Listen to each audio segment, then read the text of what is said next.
শক্তি চট্টোপাধ্যায়ের কবিতায় আছে ধর্ম মানে এক লক্ষ্য চলা। কেউ বলতেই পারেন যে রাজনীতির লোকজনেরাও ধর্মকে ব্যবহার করে এক লক্ষ্যেই চলে, আর সেই লক্ষ্য হলো রাজনৈতিক লাভ। কলকাতা থেকে দিল্লি ছবিটা কিন্তু একই, আর সেই নিয়েই এই অনুষ্ঠানে আজ আমাদের প্রথম প্রশ্ন। রামনবমী নিয়ে তৃণমূল বিজেপির হুঙ্কার, হুঁশিয়ারিতে তপ্ত বাংলা। ওয়াকফ বিল নিয়ে উত্তাল জাতীয় রাজনীতি। দেশ থেকে রাজ্য রাজনীতিকে এখন পুরো দস্তুর ধর্মং শরণং গচ্ছামির সংস্কৃতিতে ঢুকে পড়ল। দ্বিতীয় প্রশ্ন, শক্তি দেখাবেন তো? রামনবমীতে 1.5 কোটি হিন্দুকে পথে নামার ডাক বিরোধী দলনেতার। দাঙ্গা করে অশান্তির চেষ্টা করবেন না, সাবধান বাণী মুখ্যমন্ত্রী। 2 বছর আগের ঘটনা থেকে শিক্ষা নিয়ে শান্তিপূর্ণ রামনবমী পালন নিশ্চিত করতে পারবে তো এ রাজ্যের পুলিশ আর প্রশাসন? তৃতীয় প্রশ্ন, 1 ঘন্টার জন্য বকলস আর চেনগুলো খুলে দিন, তারপর গল্প শেষ। হুঙ্কার মদন মিত্র। এতদিন হিন্দু বিরোধী রাজনীতি করেছে, তাই ভয় পেয়ে চমকানোর চেষ্টা। আক্রমণে দিলীপ ঘোষ। উস্কানিমূলক মন্তব্যে অশান্তি ছড়ালে তার দায় নেবেন তো দুপক্ষের নেতা নেত্রীরা? চতুর্থ প্রশ্ন, ওয়াকফ বিল নিয়ে উত্তপ্ত লোকসভা। ধর্মে কেন নাক গলাবে সরকার? সরব কংগ্রেস, তৃণমূল ও বিরোধীরা। গরিব মুসলমানদের কল্যাণেই নতুন বিল, দাবি বিজেপি। বছরের পর বছর ওয়াকফ নিয়ে ভোট ব্যাংকের রুটি সেঁকা কবে বন্ধ হবে? পঞ্চম প্রশ্ন, প্রায় 750 ওষুধের বর্ধিত দাম প্রত্যাহারের দাবি মুখ্যমন্ত্রী। প্রতিবাদে রামনবমীর আগে একাধিক মিছিলের ঘোষণা। রামনবমীর 2 দিন আগেই ওষুধের দাম নিয়ে রাস্তায় নেবে বিজেপির দিক থেকে কি নজর ঘোরাতে চাইছে তৃণমূল? তবে শুরুতেই দেখাবো রাজ্যে রামনবমী, সংসদে ওয়াকফ, উত্তাল রাজনীতি দেশে আর রাজ্যে। গতবার যা হয়েছে তার থেকেও বেশি ঘটা করে এবারে হবে। দয়া করে দাঙ্গা করে অশান্তি করবার চেষ্টা করবেন না। ইট ইজ ইউর গেম প্ল্যান। বাংলার মুখ্যমন্ত্রী মমতা ব্যানার্জির এই চালাকিতে বাংলার মানুষ পা দেবেন না। 26-এর বিধানসভা ভোটের আগে রাজনীতির সব পথে গিয়ে মিশছে ধর্মে, হিন্দু মুসলিমে। ভোট পেতে যা যা করা দরকার, যা যা বলা দরকার, তাই করে চলেছেন রাজনীতিবিদরা। বাংলার রাজনীতি যখন ঈদ রামনবমীতে ঘুরপাক খাচ্ছে, তখন সংসদ তোলপাড় ওয়াকফ সংশোধনী বিল নিয়ে। ফের সেই হিন্দু মুসলমানের রাজনীতি। কোথাও কেউ হিন্দু হিতৈষী সাজছেন, তো কেউ আবার মুসলিম প্রীতি দেখাচ্ছেন। सरकार क्यों धर्म के इस मामले में दखलंदाजी कर रही है कि आप इस धर्म का आप विश्वास करते हो कि नहीं हो, उसका पहले मुझे सर्टिफिकेट दो। अगर ये सरकार नरेंद्र मोदी जी के नेतृत्व में गरीब मुसलमानों के लिए काम कर रहा है तो इसमें आपत्ति क्यों होना चाहिए, आप लोग बताइए। হুমকি হুঁশিয়ারিতে কোনো দলই পিছিয়ে নেই। কানে কানে কর্মীদের সব বলা আছে, শুধু নেতৃত্বের ইশারা, নেতৃত্বের ইঙ্গিত। ইঙ্গিত পেলে আমি সুযোগের সদ্ব্যবহার করব। টিএমসির নেতারা ধমকাচ্ছেন, তো এই যে স্টেটমেন্ট দিয়ে কে গরম করছে হাওয়াকে? সব মিলিয়ে রাজনীতির আকাশে বাতাসে এখন শুধুই ধর্মের গন্ধ। বিজেন্দ্র সিংহ, কৃষ্ণেন্দু অধিকারী ও সুমন ঘরাইয়ের রিপোর্ট, এবিপি আনন্দ। আজ সারাদিন কলকাতা থেকে দিল্লি, রামনবমী থেকে ওয়াকফ সংশোধনী বিল, রাজনীতি সেই ঘুরপাক খেয়ে চলল ধর্মের চাকায়। ওয়াকফ বিল নিয়ে উত্তাল হলো লোকসভা। ধর্মে সরকারি হস্তক্ষেপের অভিযোগ এনে বিরোধীরা বিক্ষোভ দেখালো। সেসব নিয়ে আমি বিশদ আলোচনায় আসবো, কিন্তু শুরুতে আসতে হবে এ রাজ্যে আসন্ন রামনবমী পালনের তোড়জোড় নিয়ে, যেখানে শাসক আর বিরোধী ক্রমশ তাদের সুর চড়াচ্ছে। হুঙ্কার পাল্টা হুঙ্কার চলছে। দাঙ্গা, অশান্তি, রাত পাহারার মতো শব্দগুলো আবার বাংলার রাজনীতিতে ঘুরে ফিরে আসছে। আর সব কিছু দেখে শুনে উদ্বেগ বাড়ছে সাধারণ মানুষের। আমি শুরুতে কিছু তথ্য আপনাদের সামনে রাখবো। এক হচ্ছে, হাওড়াতে আজ থেকে রাস্তায় পুলিশ নেমে গেছে। গতকাল থেকে কলকাতা পুলিশের স্বয়ং কমিশনার রাস্তায় টহল দিচ্ছেন। 2 তারিখ থেকে 9 তারিখ সমস্ত রাজ্যে এবং কলকাতায় সমস্ত পুলিশ অফিসার, পুলিশ কর্মীদের ছুটি বাতিল হয়েছে।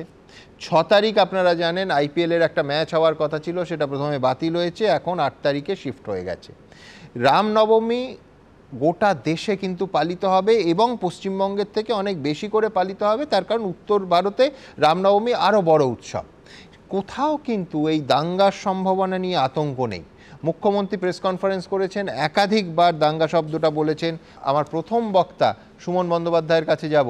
সুমনদার কাছে আমার প্রশ্ন থাকবে যে পুলিশ প্রশাসনের কাজই হচ্ছে যদি কেউ বা কারা চক্রান্ত করে, সেই চক্রান্ত আটকে দিয়ে সেই চক্রান্ত রুখে সুষ্ঠুভাবে নিরাপদে সাধারণ মানুষ যাতে ধর্মাচরণ করতে পারেন সেইটা এনশিওর করা, তার ব্যবস্থা করা। সেখানে আতঙ্ক থাকবে কেন? আপনার সময় শুরু। এখন? আসলে সুমনদা, আমরা ওই অধ্যাপক অরিন্দম চক্রবর্তী, বিশিষ্ট অধ্যাপক দর্শন শাস্ত্রে, তিনি একবার বহুদিন আগে একটি কাগজে লিখেছিলেন যে ছোটবেলায় আমরা যখন কোনো ধর্মীয় স্থানের পাশ দিয়ে যেতাম, মন্দির ছাড়া অন্য যে মসজিদ বা গির্জার পাশ দিয়ে যেতাম, খুব স্বাভাবিকভাবে আমাদের ডান হাতটা কপালে গিয়ে ঠেকতো।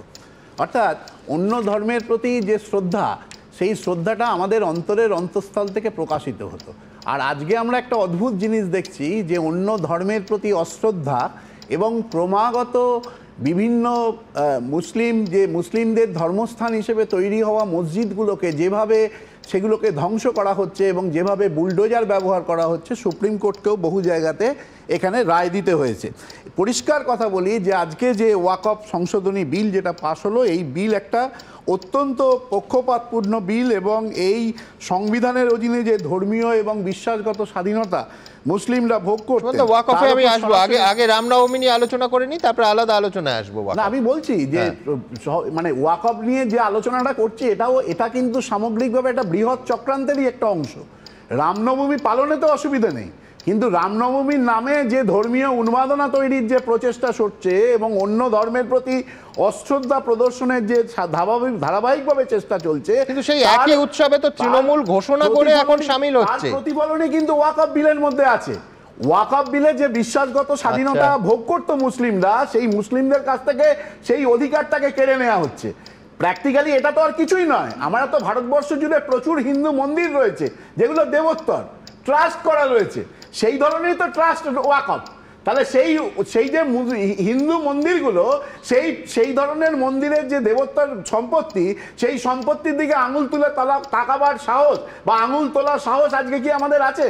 আমি খুব স্বাভাবিকভাবে বলছি যে আপনাকে, আমি মনে আছে আপনাদের আগের যে যুক্তিতর্কের অনুষ্ঠানে, আখন্ডী মসজিদ 600 বছরের একটা মসজিদ জওহরলাল নেহরু বিশ্ববিদ্যালয়ের কাছে ছিল, সেই মন্দিরটাকে 2024-এ রাতারাতি বুলডোজার দিয়ে ভেঙে দেওয়া হলো। আমি বলছি এই যে মানসিকতা, এই যে একটা মসজিদ দেখলেই তার বিরুদ্ধাচরণ করা, বা ইউপির বিভিন্ন জায়গায় দোল উৎসবের সময় সেই মসজিদগুলোকে তার প্লাস্টিকের চাদরে ঢেকে দেওয়া হচ্ছে। আপনি পুরোটা এক গেম প্ল্যান করেছেন, কিন্তু আমায় এখানে বলতেই হবে যে আপনি রামনবমীর প্রসঙ্গতে যখন বললাম যে একই রামনবমী তো তৃণমূল মিছিল করে একইভাবে পালন করবে জেলায় জেলায় এবং কলকাতায়।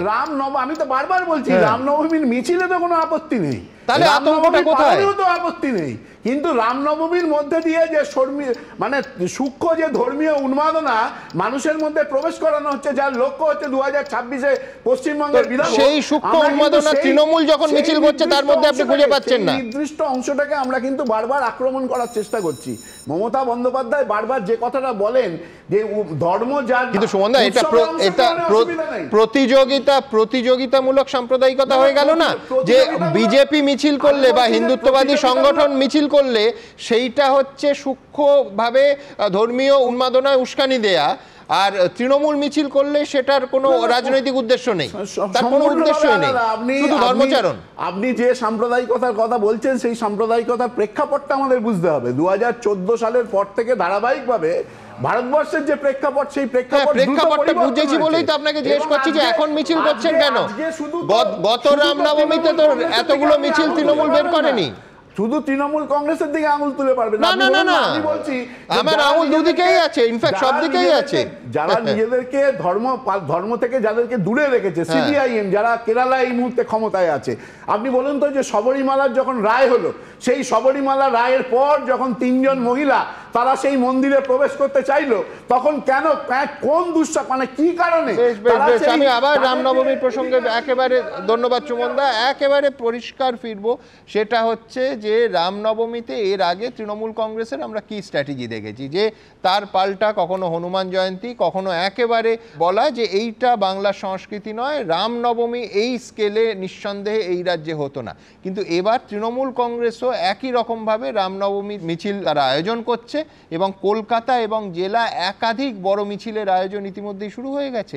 আমি ঠিক এই জায়গা থেকে আজকে রাজ্যের মুখ্যমন্ত্রী কি বলেছেন, তিনি বলেছেন যে সবার কাছে আবেদন শান্তি বজায় রাখুন, দাঙ্গা করে কেউ অশান্তির চেষ্টা করবেন না, এটা আপনাদের গেম প্ল্যান। যাদের উদ্দেশ্যে বলেছেন তাদের প্রতিনিধি সজল ঘোষ এরপরে বলবেন, কিন্তু তার আগে প্রতিবেদনটা দেখাবো। মুখ্যমন্ত্রী বলছেন দাঙ্গা করে কেউ কোনোদিন কিছু করতে পারেনি এবং পারবেও না। আর কয়েকদিন পরেই রামনবমী, শক্তি দেখাবেন তো? দয়া করে দাঙ্গা করে অশান্তি করবার চেষ্টা করবেন না। রামায়ণে রামভক্ত ছিলেন হনুমান, কিন্তু বঙ্গ রাজনীতিতে রামভক্ত কে এখন তা নিয়েই লড়াইয়ে তৃণমূল বিজেপি। তার মধ্যেই মুখ্যমন্ত্রীর মুখে বারবার উঠে আসছে দাঙ্গা, অশান্তি, সংঘর্ষ, রায়টের মতো নানা শব্দ, কখনো ঈদের মঞ্চ থেকে, কখনো নবান্ন থেকে। कोई भी प्रोवोक करेगा, हम दंगा फसाद नहीं चाहते हैं, कोई आदमी आम जनता नहीं करते हैं, कोई एक पॉलिटिकल पार्टी करते हैं। ঈদের সভামঞ্চের পর বুধবারও মুখ্যমন্ত্রীর গলায় উঠে আসে দাঙ্গার প্রসঙ্গ। আমার অনুরোধ থাকবে সবার কাছে, শান্তি বজায় রাখুন, দয়া করে দাঙ্গা করে অশান্তি করবার চেষ্টা করবেন না। ইট ইজ ইউর গেম প্ল্যান। এবং দাঙ্গা করে কেউ কোনোদিন কিছু করতে পারেনি এবং পারবেও না। उन्होंने जो पीसफुल कम्युनिटी ना, शांति का लड़का सब, जो मोथाबाड़ी में किया, बेलडंगा में किया, नौदा में किया, जो 23 का रामनवमी का जुलूस का ऊपर डालखोला, रिसड़ा, शिवपुर में किया था, वो लोग को थोड़ा संभाल के रखिए। हम लोग कुछ करने वाला नहीं है। কে দাঙ্গা বাধায়, কে দাঙ্গা চায়, দাঙ্গায় কাদের লাভ, কাদের ক্ষতি, এই নিয়ে বিতর্ক দীর্ঘদিনের। দাঙ্গার প্ররোচনা দিচ্ছে কারা আপনি জানেন? তার মানে তাহলে প্রশাসন কি পদক্ষেপ নিচ্ছে? তাহলে কি কোথাও এই দাঙ্গাটা হোক সেটা কি কারো রাজনৈতিক ফায়দা করিয়ে দেওয়ার চেষ্টা হচ্ছে? উত্তর আপনাকে দিতে হবে। মানুষ ধর্মের রাজনীতি নিয়ে তরজা গড়াচ্ছে উত্তপ্ত বাকযুদ্ধে।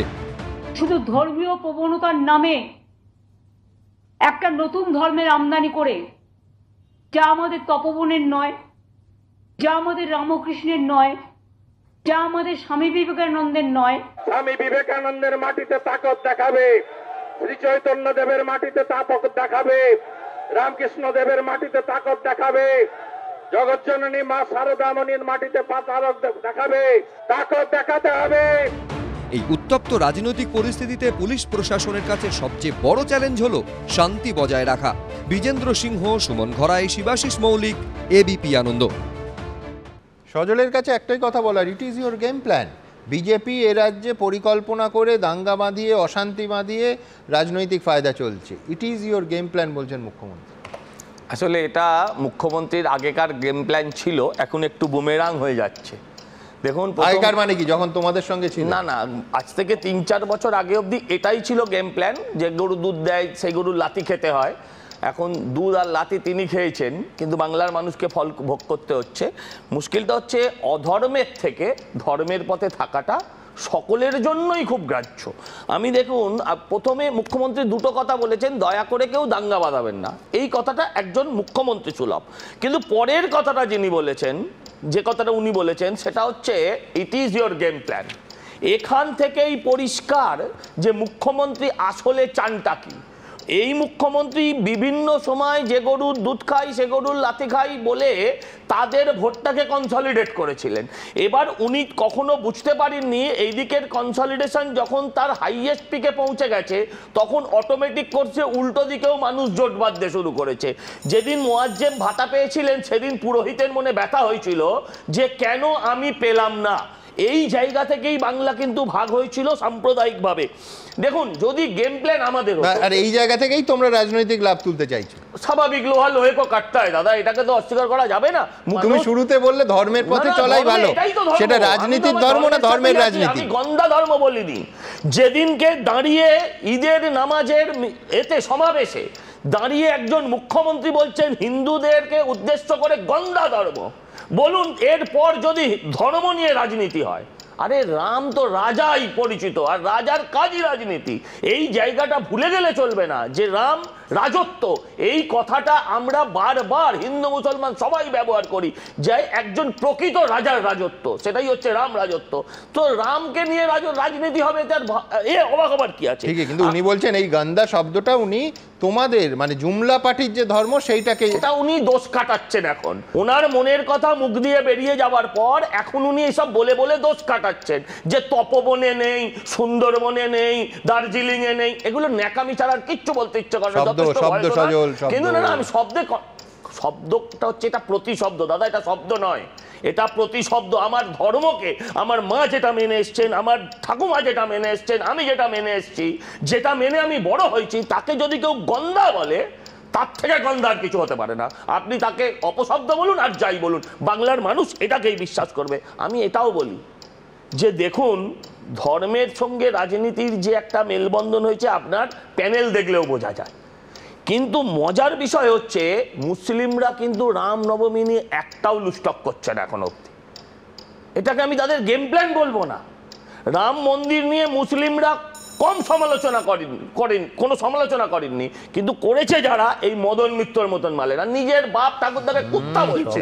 আমি কি বলবো, বলছে বগলেস খুলে দাও, তাকে কি ভালো লোক বলবো? বগলেস খুলে দাও, কার বগলেস? তাকে বলছে চেন বগলেস খুলে দাও, আপনি বলছেন তাকে তুমি ভালো লোক বলো। এটা ভালো লোক না, তোমার শব্দ তো তোমারই শব্দ, মদন মিত্রের শব্দ তো নয়। প্রথম শব্দটা তুলে নিলাম, কিন্তু কুকুর, বাপ ঠাকুরদাকে যে কুকুর বলছে এটাকে তো অস্বীকার করতে পারবেন না।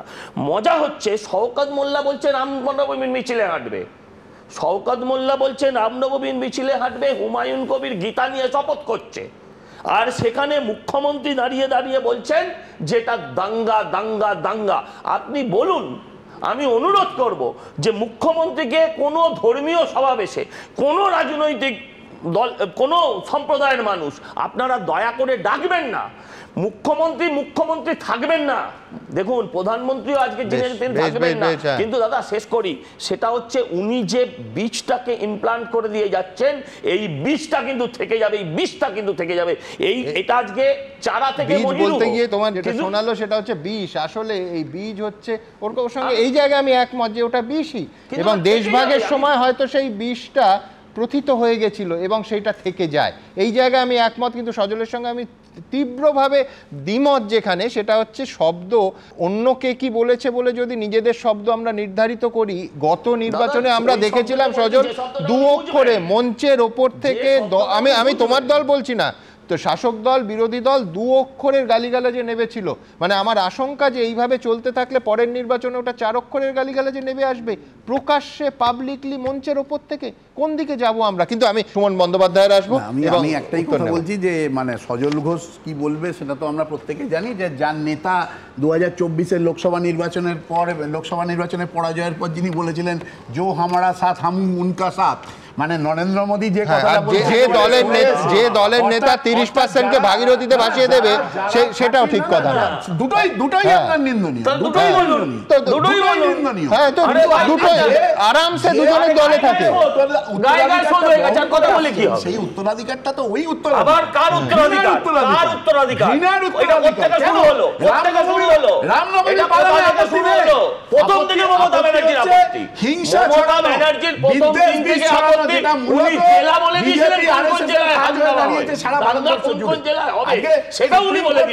বলতে বাধ্য হচ্ছে, সুপ্রিম কোর্ট পর্যন্ত একাধিক জাজমেন্টে বলতে বাধ্য হচ্ছে।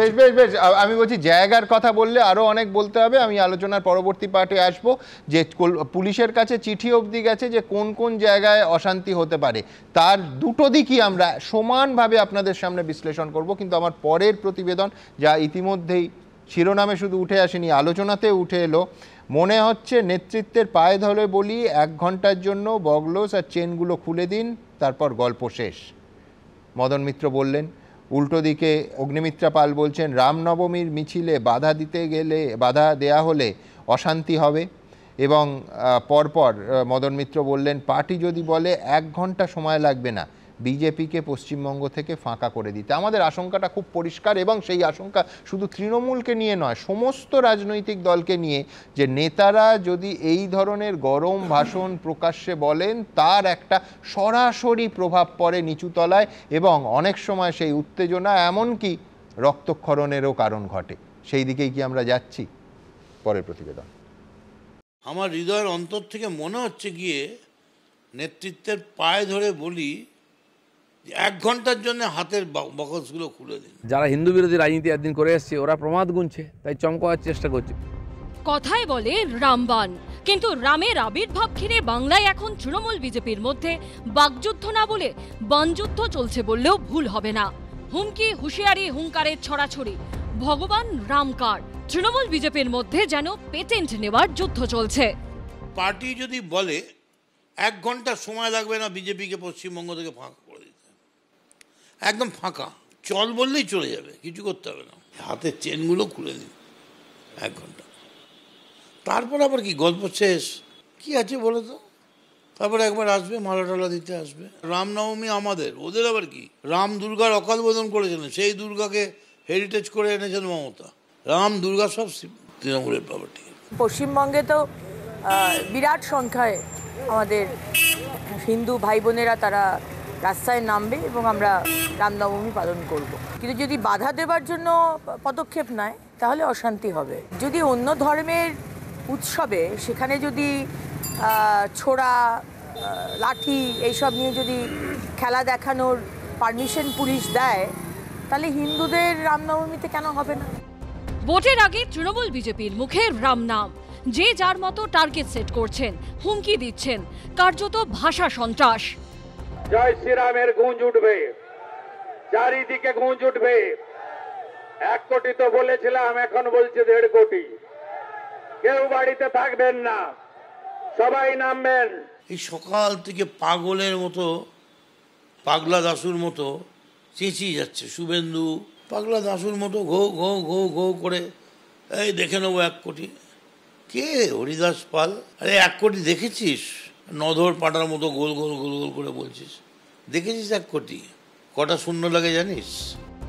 মদন মিত্রের হুঙ্কার শুনে তার নিজের দলও যেন কিছুটা সতর্কিত। এটা সম্পূর্ণ তার ব্যক্তিগত মতামত।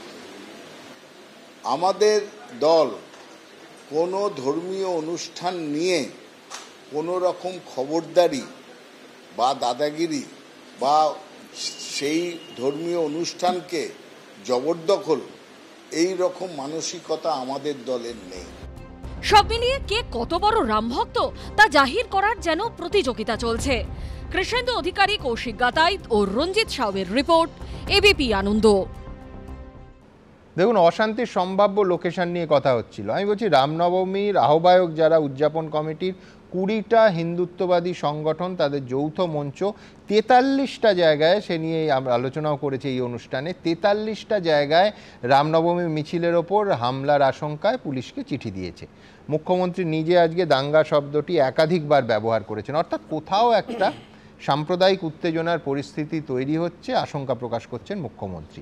শান্তি বজায় রাখা, যেটা আমরা বারবার বলি, শান্তি বজায় রাখা কিন্তু দুপক্ষেরই দায়িত্ব, এক হাতে তালি বাজে না। কি ভাবছেন আপনারা? আমি আমার পরের বক্তার কাছে যাব, মোহাম্মদ ইয়াহিয়া, বেঙ্গল ইমাম অ্যাসোসিয়েশনের চেয়ারম্যান। সুমনদা, বিষয়টা হচ্ছে আজকে যে বিষয় নিয়ে আমরা আলোচনা করছি, রামনবমী, বিষয়টা শব্দটা হয়তো ধর্মীয়, কিন্তু এর মধ্যে পুরোটাই রাজনৈতিক এবং খুব স্পষ্ট করে বলতে গেলে কর্পোরেটকে মুনাফা পাইয়ে দেওয়ার জন্য একটা পুরোপুরি প্ল্যান্ড ওয়েতে এগুচ্ছে বিজেপি। খুব স্পষ্ট করে বলছি, বিজেপি সরকারের এখনো বলছি, এখনো পর্যন্ত যতগুলো, আজকে যেমন ওয়াকফ বিল এবং পাশাপাশি রামনবমী এসেছে, ওয়াকফ বিল পাশ হলে মুসলিমদের আর্থ, সামাজিক, রাজনৈতিক উন্নতি হবে কেউ বলতে পারবে না। মুসলিমদের নিয়ে 3 তালাক বিল পাশ হয়েছে, তাতে মুসলিমদের আর্থ, সামাজিক, রাজনৈতিক কোনো উন্নতি হয়নি।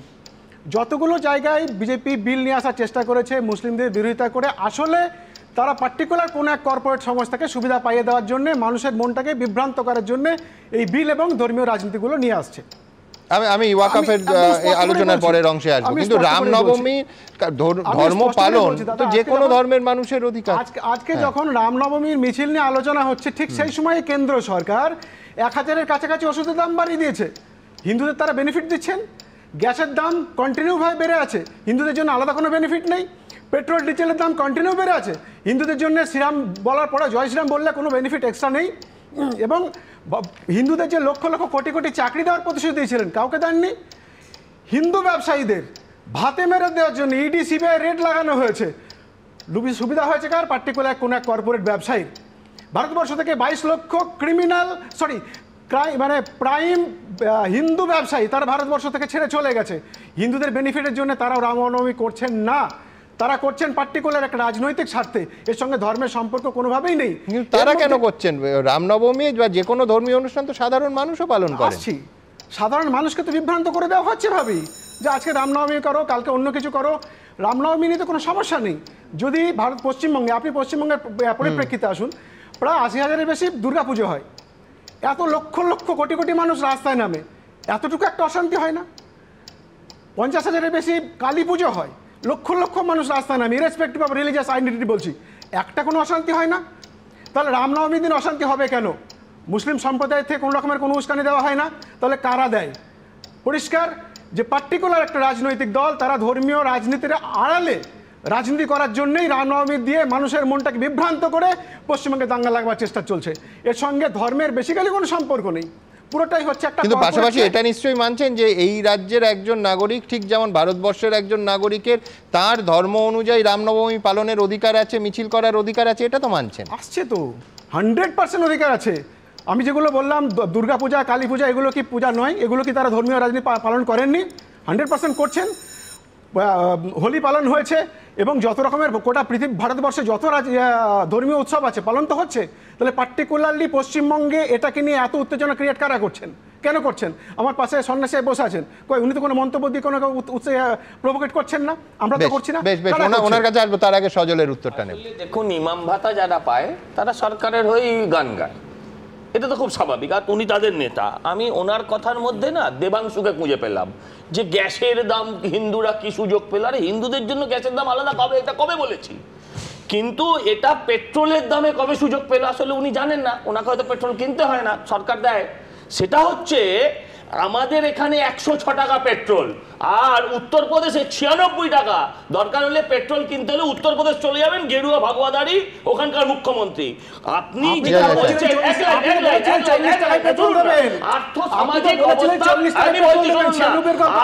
সামাজিক অবস্থার পরিবর্তন হয়নি।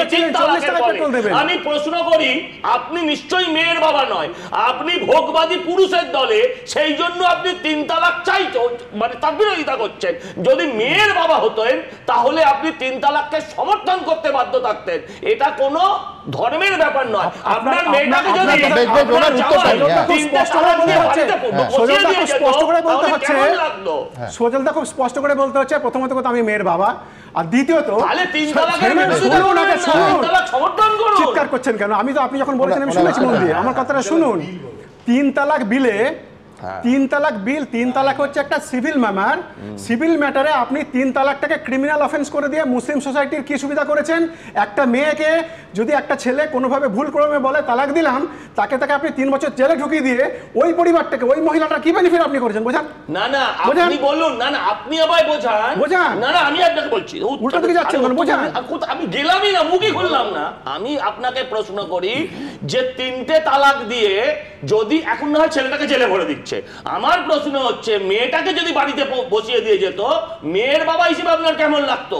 এই প্রশ্নটা করি। আপনারা অ্যামেন্ডমেন্ট চান, উত্তরটা নেই। মানে আমি বলছি ইয়াহিয়া সাহেব, আপনি 3 তালাকের পক্ষে না বিপক্ষে? আপনি বিল বাদ দিন। প্রথমে তো বললেন যে 3 বছর জেল হয়ে যাবে, তারপরে আবার সেটা ঢোক গেলে সেই ক্লজটাই ক্যান্সেল করলেন কেন? তাহলে সেটা নিয়ে আলোচনা করছেন কেন?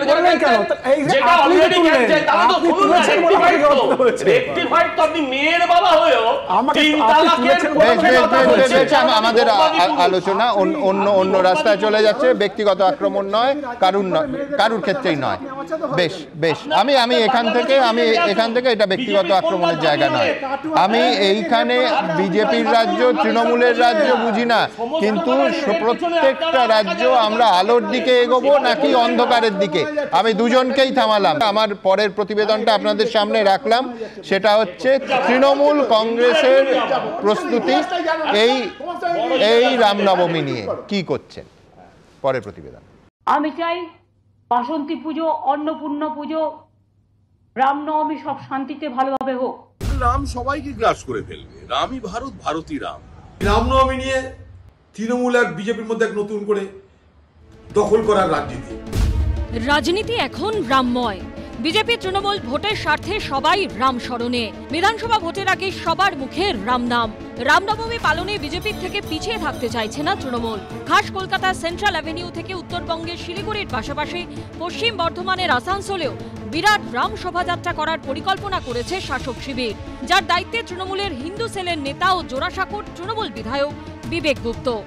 রামের ব্যানারে আছে দাদা, এটা কোনো ব্যানার দরকার নেই, এটা রামের ব্যানার। কেন রাম দিকে বড় ব্যানার হতে পারে না। দেখুন, এটা আমি বললাম না, এটা অ্যাপলিটিক্যাল। আমি কোনো এটা পলিটিক্যাল কালার দিতে চাইছে না, বলবে না ওর র্যালি, আমার র্যালি, তোমার র্যালি। আমরা রাম যাত্রা করছি, রাম যাত্রাতে যে রাম ভক্ত আছে ও আমার সঙ্গে আসতেই পারে। বিজেপি আজকে হয়তো কিছুদিন দিয়ে না রাম ভক্তি ওনার কাছে এসছে, ওনার সবসময় এটাকে পলিটিসাইজ করতে চেয়েছে ধর্মকে। শনিবার লেক টাউনে রামনবমীর পুজোর উদ্বোধন করবেন দমকল মন্ত্রী সুজিত বসু। রামনবমীর পুজো তো আজ থেকে হচ্ছে না, এখানে তো বহু বছর ধরে বাংলায় রামনবমীর পুজো হয়।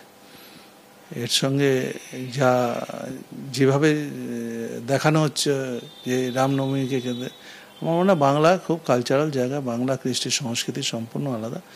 বাংলা মানুষ বোঝে, আর বাংলার মানুষ যেটাকে মনে করে যেটা সত্য সেটাই করে বাংলার মানুষ। রামনবমীর 4 দিন আগেই জলপাইগুড়ি শহর ছেয়ে গেছে রামনবমী উদযাপনের পোস্টারে। জলপাইগুড়ির 25 নম্বর ওয়ার্ডের তৃণমূল কাউন্সিলর পৌশালী দাস ও যুব নেতা দীপঙ্কর ঝার নেতৃত্বে বাড়ি বাড়ি গিয়ে করা হচ্ছে লিফলেট বিলি।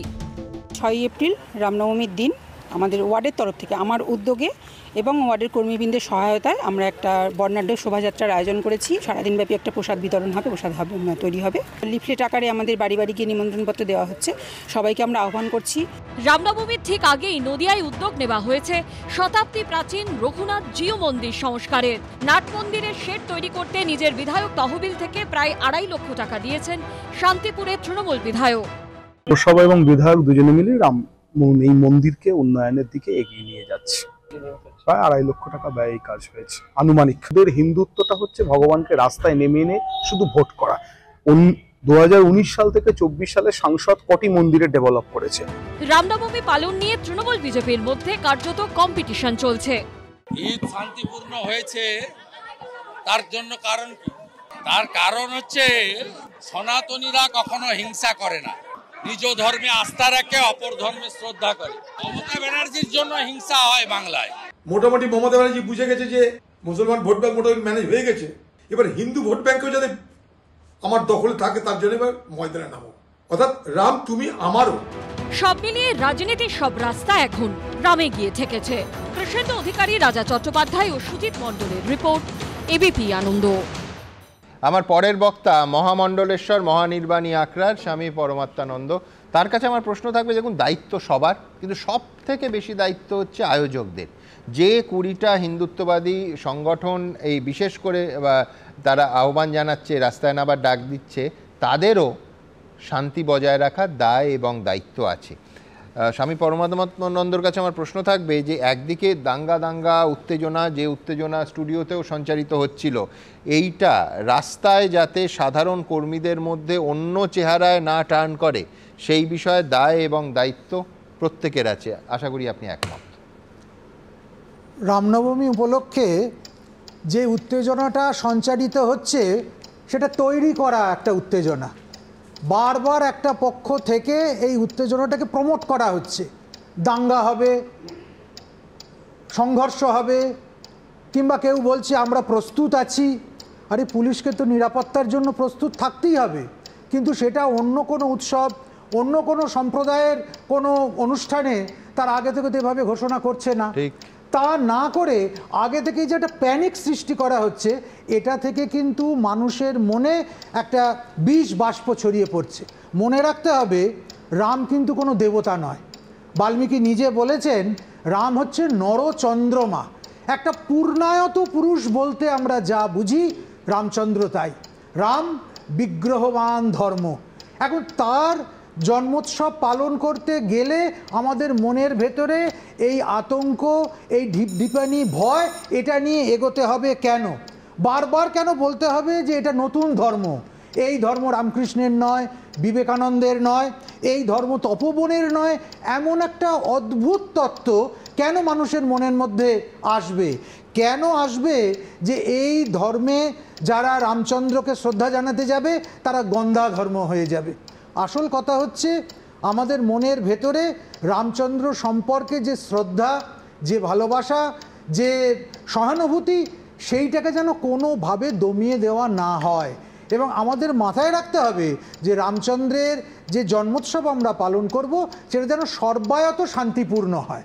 সেটা যেমন সনাতনীরাও শান্তিপূর্ণভাবে করবে, ঠিক তেমনি অন্য ধর্মের কোনো আঘাতও যেন তার উপর না আসে। মানে আপনি বলছেন দায় দুপক্ষেরই আছে। স্বামী পরমাত্মানন্দ বলছেন দুপক্ষেরই দায় আছে। দায়িত্ব আছে। শুধু আদলা মারবে, শুধু ঢিল মারবে, শুধু পাথরবাজি করবে, আর একদল ধর্মের নামে, রামের নামে শুধু পাথর খেয়ে যাবে, এটাও যেমন হয় না, ঠিক তেমনি রামের নাম নিয়ে কোথাও অন্য কোনো আরাম তার মানুষের চলে যাবে, এটাও কিন্তু মেনে নেওয়া যায় না। রাম রাজ্য বলতে কাকে বোঝায়?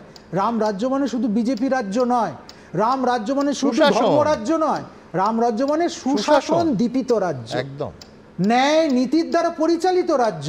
আমাদের সেই বিবেক কোথায় গেল?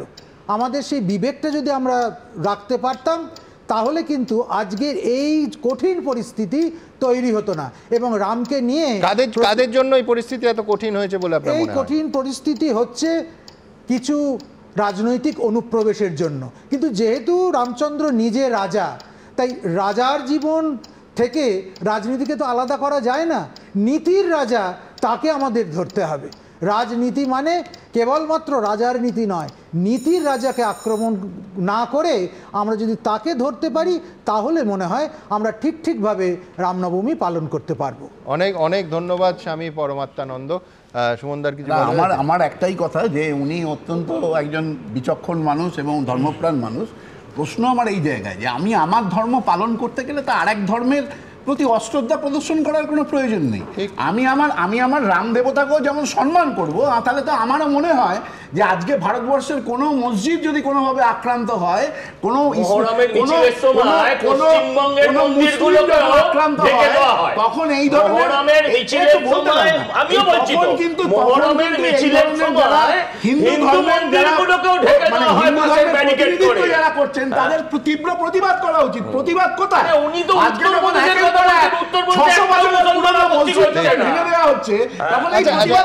সুমনদা, প্রতিবাদ কোথায় থাকে? আমি বলছি রেড রোডের মঞ্চ থেকে যখন রাজনৈতিক বার্তা যায়, তখন প্রতিবাদ কোথায় থাকে? আমার তো প্রশ্ন, আমাদের কথা কোনোটাই উচিত নয়। আমাদের পেছনে আমাদের রাজনৈতিক অনুপ্রেরণা আছে। আমি আমাদের কথা বাদ দিচ্ছি, উনি যে এসছেন ওনার মধ্যে তো কোনো রাজনৈতিক অনুপ্রেরণা নেই। তাহলে সেই মানুষ যিনি একটা ধর্মের প্রতিনিধিত্ব স্থানীয়, যিনি যথেষ্ট শ্রদ্ধেয় মানুষ, তাহলে তার মুখ থেকে আমি কেন শুনবো না যে একটা মসজিদ আক্রান্ত হলে আমি সেখানেও সমানভাবে প্রতিবাদ করবো?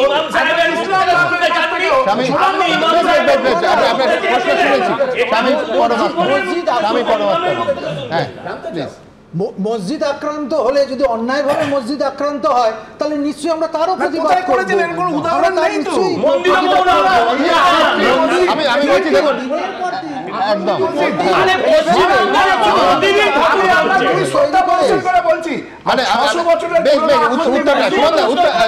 উত্তরটা নেব আমি দুজনের কাছেই আসবো। দেখুন, ইয়াইয়া সাহেবরা যদি মন্দির ভাঙলে, মন্দির ক্ষতিগ্রস্ত হলে প্রতিবাদ করেন, আর স্বামী পরমাত্মানন্দরা মসজিদ ক্ষতিগ্রস্ত হলে ভাঙলে প্রতিবাদ করেন, তাহলে তো সমস্ত সমস্যার সমাধান।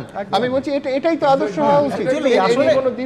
আগের দিন আমি স্পষ্ট করে বলেছিলাম, আজকে যারা আছেন বিজেপির প্রতিনিধি, অন রেকর্ড বলে যেতে পারছি, পশ্চিমবঙ্গে 40,000-এর বেশি মসজিদ থেকে আমি দায়িত্ব নিয়ে বলে যাচ্ছি, কোনো মসজিদ থেকে যদি কোনো উস্কানিমূলক বক্তব্য থাকে আমাকে নেক্সট দিন এসে বলবেন।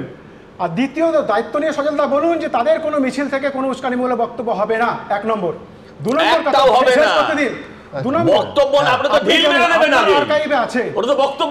পশ্চিমবঙ্গে গোটা ভারতবর্ষে প্রায় লাখখানিক মন্দিরে আক্রান্ত হয়েছে, মূর্তি ভাঙা হয়েছে, ঘটনাচক্রে শেষ বেলায় বিজেপি নেতা।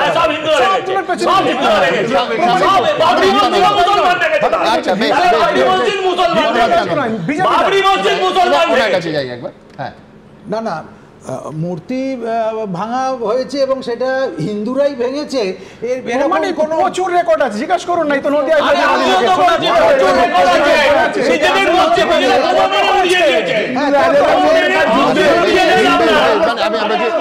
পুরো বিষয়টা ধর্মস্থান ধ্বংস নিয়ে আজকে আমাদের আলোচনার বিষয় নয়।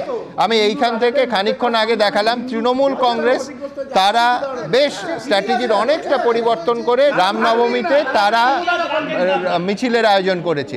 এবার ঠিক পাশাপাশি সমান্তরালভাবে দেখাবো বিজেপি রামনবমীর প্রস্তুতি, ঠিক যেভাবে তৃণমূলের দেখালাম এবার বিজেপির দেখালাম। দেখুন, 26-এর বিধানসভা ভোটের আগে মিশন রামনবমী। তৃণমূল বিজেপি উভয় পক্ষই তাল ঠুকছে। সবাই সবার মতো করে নবরাত্রি পালন করবে, এটাই ধর্ম। রামের ছায়ায় সবাই একদিন চলে আসবে।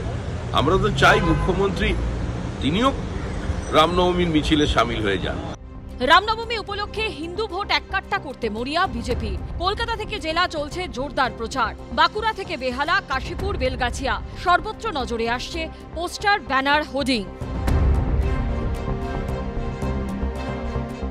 আর কয়েকদিন পরেই রামনবমী, শক্তি দেখাবেন তো, শক্তি। জয় শ্রীরামের গুঞ্জ উঠবে, চারিদিকে গুঞ্জ উঠবে, হিন্দু তাকত দেখাবে। বুধবার সল্টলেকের প্রায় প্রতিটি আইল্যান্ডে চোখে পড়েছে রামনবমীর হোর্ডিং। শোভাযাত্রায় সামিল হবার আমন্ত্রণ বার্তা পৌঁছে যাচ্ছে হোয়াটসঅ্যাপেও। রাজ্যের বিভিন্ন জায়গার মতো সল্টলেকেও রামনবমীর দিন শোভাযাত্রা বেরোবে। আর এই রামনবমীর দিন যে শোভাযাত্রা বেরোবে তার হোর্ডিং সল্টলেক, চিংড়িঘাটা বিভিন্ন জায়গায় কিন্তু দেওয়া শুরু হয়েছে, আমরা দেখতে পাচ্ছি। সূত্রের খবর, রামনবমী উদযাপন সমিতির ব্যানারে 3000 মিছিল হবে রবিবার। দিকে দিকে 1 লক্ষ পুজোর আয়োজন করা হবে। এবার 400-র বেশি নতুন মিছিল হচ্ছে। আগে যেসব জায়গায় হতো সেখানেই শুধু অস্ত্র মিছিল হবে, নতুন মিছিলে অস্ত্র থাকবে না। রামনবমী উদযাপন সমিতির ব্যানারে মিছিলেই বিভিন্ন জায়গায় অংশ নেবেন সুকান্ত মজুমদার, শুভেন্দু অধিকারী, দিলীপ ঘোষরা। আমার সঙ্গে আপনাদের রামনবমীর দিন সন্ধ্যায় ইন্টালির র্যালিতে, বন্দরের র্যালিতে দেখা হবে। আর হনুমান জয়ন্তীর দিন উত্তর কলকাতার র্যালিতে আমি থাকবো 5টার সময়, হাওড়ার র্যালিতে আমি থাকবো 6:30টার সময়। পথেই দেখা হবে। জয় শ্রীরাম। এর মধ্যে মুর্শিদাবাদের বিজেপি বিধায়ক গৌরীশঙ্কর ঘোষের মুখে আবার শোনা গেছে আশঙ্কার কথা। আগামী রামনবমীর শোভাযাত্রায় আবার আক্রমণ হতে পারে, আবার হিংসাত্মক হয়ে উঠতে পারে মুর্শিদাবাদ মালদার পরিস্থিতি। আমরা যে 27% এখনো টিকে রয়েছি, এর জন্য গোটা পশ্চিমবাংলার মানুষের অবাক হওয়া উচিত। সেখানকার সংখ্যালঘু যারা ওই মুর্শিদাবাদ মালদায় সংখ্যালঘু, তারা নিরাপত্তা পাক। রাজ্য সরকার যদি সেটা না চায়, বাধ্য হয়ে আমরা উপদ্রুত অঞ্চল ঘোষণার জন্য কেন্দ্রের কাছে দাবি জানাবো, বা সেই এলাকায় যদি 355 জারি করা যায় তারও দাবি জানাবো। নতুবা আমরা বলবো যেন স্থায়ীভাবে কেন্দ্রশাসিত অঞ্চলের আওতায় আনা হোক। হিন্দুদের উপর আক্রমণ তো পশ্চিমবঙ্গে নেই। যদি বাংলাদেশের কথা বলেন তাহলে প্রথম প্রশ্ন করতে হবে নরেন্দ্র মোদীকে যে বিদেশ নীতি কি, সেই প্রশ্ন করতে পারবেন? সেই বুকের পাটা আছে? আমরা তো এখনো জানি না বাংলাদেশের ব্যাপারে বিজেপির বিদেশ নীতি কি। শুধুমাত্র কলকাতাই নয়, রামনবমীকে কেন্দ্র করে বাঁকুড়াতেও গেরুয়া শিবিরের তৎপরতা তুঙ্গে। একদিকে চলছে বাড়ি বাড়ি গিয়ে বিজেপির জনসংযোগ, সেই সঙ্গে মিছিলে, ফ্লেক্সে, পতাকায় বিশ্ব হিন্দু পরিষদ আর বজরং দলের প্রচার চলছে জোর কদমে। অর্ণব মুখোপাধ্যায়, শিবাশিস মৌলিক ও পূর্ণেন্দু সিংহের রিপোর্ট, এবিপি আনন্দ।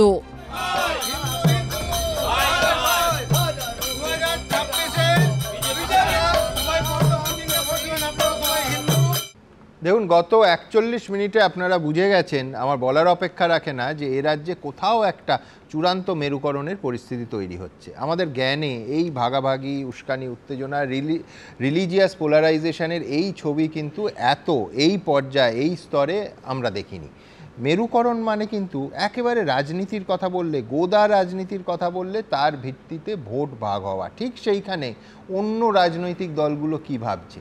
এসএফআই ঘোষণা করেছে যে তারা সকাল থেকে রাত অবধি ওই দিন, অর্থাৎ রামনবমীর দিন, অর্থাৎ আগামী রবিবার, অর্থাৎ 6 তারিখ কলেজ বিশ্ববিদ্যালয় গেটের সামনে ক্যাম্প করবে, রাত পাহারা দেবে, ইত্যাদি ইত্যাদি। আমার পরের বক্তা কংগ্রেসের সৌম্য আইচরায়। সৌম্যর কাছে আমার পরিষ্কার প্রশ্ন থাকবে যে এই গ্র্যান্ড ওল্ড পার্টি, 140 বছরের কংগ্রেস দল, যাদের সেকুলার শক্তি এবং সেকুলার বলে পারসেপশন হচ্ছে যে তারা ক্রমশ এই পোলারাইজেশন, এই মেরুকরণের রাজ্যে ক্রমশ দুর্বল হচ্ছে, সেদিন তাদের কর্মসূচি কি, তাদের অবস্থান কি থাকবে? সৌম্য, নমস্কার। প্রথম কথা হচ্ছে যে আপনি আমাকে বলতে দিয়েছেন যখন, তখন আমি তার মানে একটু শেষের দিকেই আর কি, খুব সুন্দর লাগছিল আলোচনাগুলো শুনতে। যে পর্যায়ে গেছে, শেষ কোথায়, সবে তো শুরু। না, যে পর্যায়ে গেছে মোটামুটি এরপরে মানে হাতাহাতি হওয়ার উপক্রম আর কি, মানে পরিষ্কার শেষের সেদিন ভয়ঙ্কর। মানে হ্যাঁ, এবার ব্যাপারটা হচ্ছে যে আমরা ছোটোবেলা থেকে ঠাকুর রামকৃষ্ণ পরমহংসদেবের রাজ্যে বড় হয়েছি, রাজনীতি শিখেছি। সেই রাজ্যে আমরা শুনতাম যে রামকৃষ্ণ পরমহংসদেবের সেই প্রার্থনা, শুদ্ধ ব্রহ্ম পরাৎপর রাম, কালাত মুখপর পরমেশ্বর রাম। সেই রাজ্যের মানুষ আমরা, সেখানে এসকালেশন, ধর্মীয় এসকালেশনের যে চূড়ান্ত রূপ, রাজনীতি যে নোংরা ব্যবহার, সেটা দেখতে দেখতে খুব মানে খারাপ লাগছে যে এত ঘৃণা নিয়ে, এত লড়াই নিয়ে কী করে এরা রাতে ঘুমোয়। আমি যখন বলছি, দেখুন, কেউ এক পক্ষ বলছে যে গরু দুধ দেয় সে গরুর লাথি খেতে ভালোবাসে, কিন্তু আবার ভুলে যাচ্ছে যে সেই গরুর মাংস বিক্রি করে সেই দলের নেতারাই আবার বিরাট বিরাট টাকা মুনাফা করছে। অদ্ভুত। আবার একজন মুসলমানদের দায়িত্ব নিয়ে ফেলেছেন বলে আমি ওনাদের দায়িত্ব নিয়ে ফেলেছি, যেন মুসলমানদের আর খিদে পায় না, তাদের চাকরি বাকরির দরকার পড়ে না, রুটি রুজি রোজগারের বাসস্থানের প্রয়োজন হয় না। আবার একদল পুরোপুরি পেটেন্টাইজ করে নিয়েছে হিন্দুদের, যে আমরা হিন্দুদের দায়িত্ব নিয়ে ফেলেছি, ফলে হিন্দুদের রুটি রুজি রোজগার বাঁচে। যখন এই যে রামনবমীর মিছিল হবে, খুব ভালো তো। আমরা পশ্চিমবঙ্গের রামনবমীকে অত্যন্ত শ্রদ্ধার সঙ্গে হয়েছে, আগেও হয়েছে, নতুন কথার কিছু নেই। কিন্তু দেখুন ভাষা প্রয়োগ, দেখুন ভাষা প্রয়োগ, বলছে হাতের বকলেস খুলে দাও, বকলেস খুলে দিলেই আমি বুঝে নেব। আবার এই রাজ্যের একজন নেতা বলছেন যে ভাগীরথীর জলে ভাসিয়ে দেবো। তার মানে এই যে হুমকি দিয়ে যে কাউন্টার পোলারাইজেশন করে উত্তেজিত করছে, টেনশন এসকালেট করছে, রাজধর্ম পালন করা যাদের দায়িত্ব তারা কি করছেন? আমার কাছে মুখ্যমন্ত্রী বলছেন, দেখুন খুব সুচারুভাবে। তুমি একটা চমৎকার শব্দ বললে, এসকালেশন। আমি বলছি কিন্তু ভোটের আগে রাহুল গান্ধী যখন প্রায় টেম্পল রান করেন, মন্দিরে মন্দিরে দৌড়ন, পইতে দেখান, সেটা এসকালেশন নয়? কিন্তু তার মানে এটা নয় যে রাহুল গান্ধী কোনো রাজ্যের সরকারে আছে বা রাহুল গান্ধী নিজে ক্ষমতায় মানে প্রধানমন্ত্রী হয়ে ভোট চাইতে বেরিয়েছেন। ও সরকারে না থাকলে সরকারে আসার জন্য আমার বিশ্বাস, আমি যে ধর্ম পালন করি এটা আমার বিশ্বাস, কিন্তু আমি যখন কিন্তু বিশ্বাসটা দেখানো, পইতে আমার থাকতেই পারে, পইতেটা দেখানো। আমি যে ধর্মে আমি যে বিশ্বাস করি আর আমি ক্ষমতায় আছি, দুটোর মধ্যে তো তফাৎ আছে। আমি এই রাজ্যের মুখ্যমন্ত্রী, আমি ঈদের নামাজের সময় দাঁড়িয়ে আমি দাঙ্গার কথা বলছি, আপনি ভয় দেখাচ্ছেন কাকে? মুসলমানরা কি আপনার ভয়ে আপনার ইয়েতে আছে নাকি? মুসলমানরা ভয় পেয়ে গেছে নাকি? এত দুর্বল তারা? আপনি তাদেরকে আশ্বাস দিচ্ছেন। আচ্ছা আপনি বলুন তো, এই রাজ্যে এই যে এত হাজার হাজার ছেলে মেয়ে রাস্তায় বসে আছে, এই যে রামনবমীর মিছিল হবে, সরকার পক্ষ এবং বিরোধী পক্ষ একসঙ্গে তরজা করছে, এই বলছে আমি তোমাকে দেখে নেব মুসলমান, আর এ বলছে যে দাঙ্গা আপনারা করবেন না, আপনাদের গেম প্ল্যান জানি। আচ্ছা মুখ্যমন্ত্রী যদি জানেন গেম প্ল্যান, কি ব্যবস্থা নিয়েছেন? What is your preemptive action you have taken to reduce that or stop that? আপনি করেননি। তার মানে কি আপনি প্রত্যক্ষ এবং পরোক্ষভাবে চাইছেন যে দাঙ্গা হোক, তাতে ভোট ভাগ হবে? যেমন ওরা চাইছে তাই আপনিও কি চাইছেন? কেন আপনি অ্যাকশন নেননি? আপনার পুলিশ প্রশাসন, আপনি দায়িত্বে। আপনি কেন হুমায়ুন কবিরের বিরুদ্ধে আপনি শুধু কাগজ দিচ্ছেন? আপনি আজকে যখন বিরোধী দলনেতা, আমি জাস্ট ক্লোজ করে দিচ্ছি সুমন, আমাকে একটা মিনিট সময় দেবেন। এই বিরোধী দলনেতা যখন রাজ্যে রাজ্যে বলে বেড়াচ্ছে, বিভিন্ন প্রান্তরে প্রান্তরে ঘুরে বেরিয়ে যে অমুক করব তমুক করব, দেখে নেব 1.5 কোটি, আর ঠিক ওনার সমর্থনে উনি যখন এই কথাগুলো বলছেন, তখন পশ্চিমবঙ্গ বিধানসভা থেকে ওয়াকআউট করছেন, 3,500 স্কুল বন্ধ হচ্ছে, মানুষ ছেলে মেয়েদের শিক্ষা খাতে মেয়েদের যে পড়াশোনার ভাগ, এক হচ্ছে ভয় দেখিয়ে ভোট, আর দুই হচ্ছে যে যেটা প্রশ্ন, যথেষ্ট সঙ্গত প্রশ্ন, সেটা হচ্ছে যে আমি যদি জানি চক্রান্ত, তাহলে তো পুলিশ অ্যাকশন নেবে। কজন গ্রেফতার হয়েছে? আমি ওই পুলিশ অ্যাকশন কি বিধান ভবন থেকে রাটিফাই করি আনতে হবে? পুলিশ কি করবে সেটা কি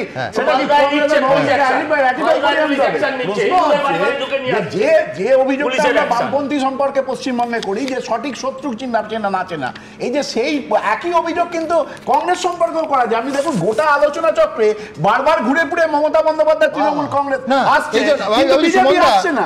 পুলিশ মুখ্যমন্ত্রী এবং পুলিশ মন্ত্রী যদি জানেন যে দাঙ্গা করাটা গেম প্ল্যান, তাহলে তারা যারা করলো তাদের তো বরাদের ভেতরে থাকতে হবে। সেইজন্যই তো সতর্ক করছে। মানুষ আহত হবে, নিহত হবে। উনি তো বললেন পশ্চিমবঙ্গের রাজনীতিটা রামকৃষ্ণ বিবেকানন্দের রাস্তায় এখন নেই, এটাকে একটা অন্যদিকে ঘুরিয়ে দেওয়ার চেষ্টা হচ্ছে।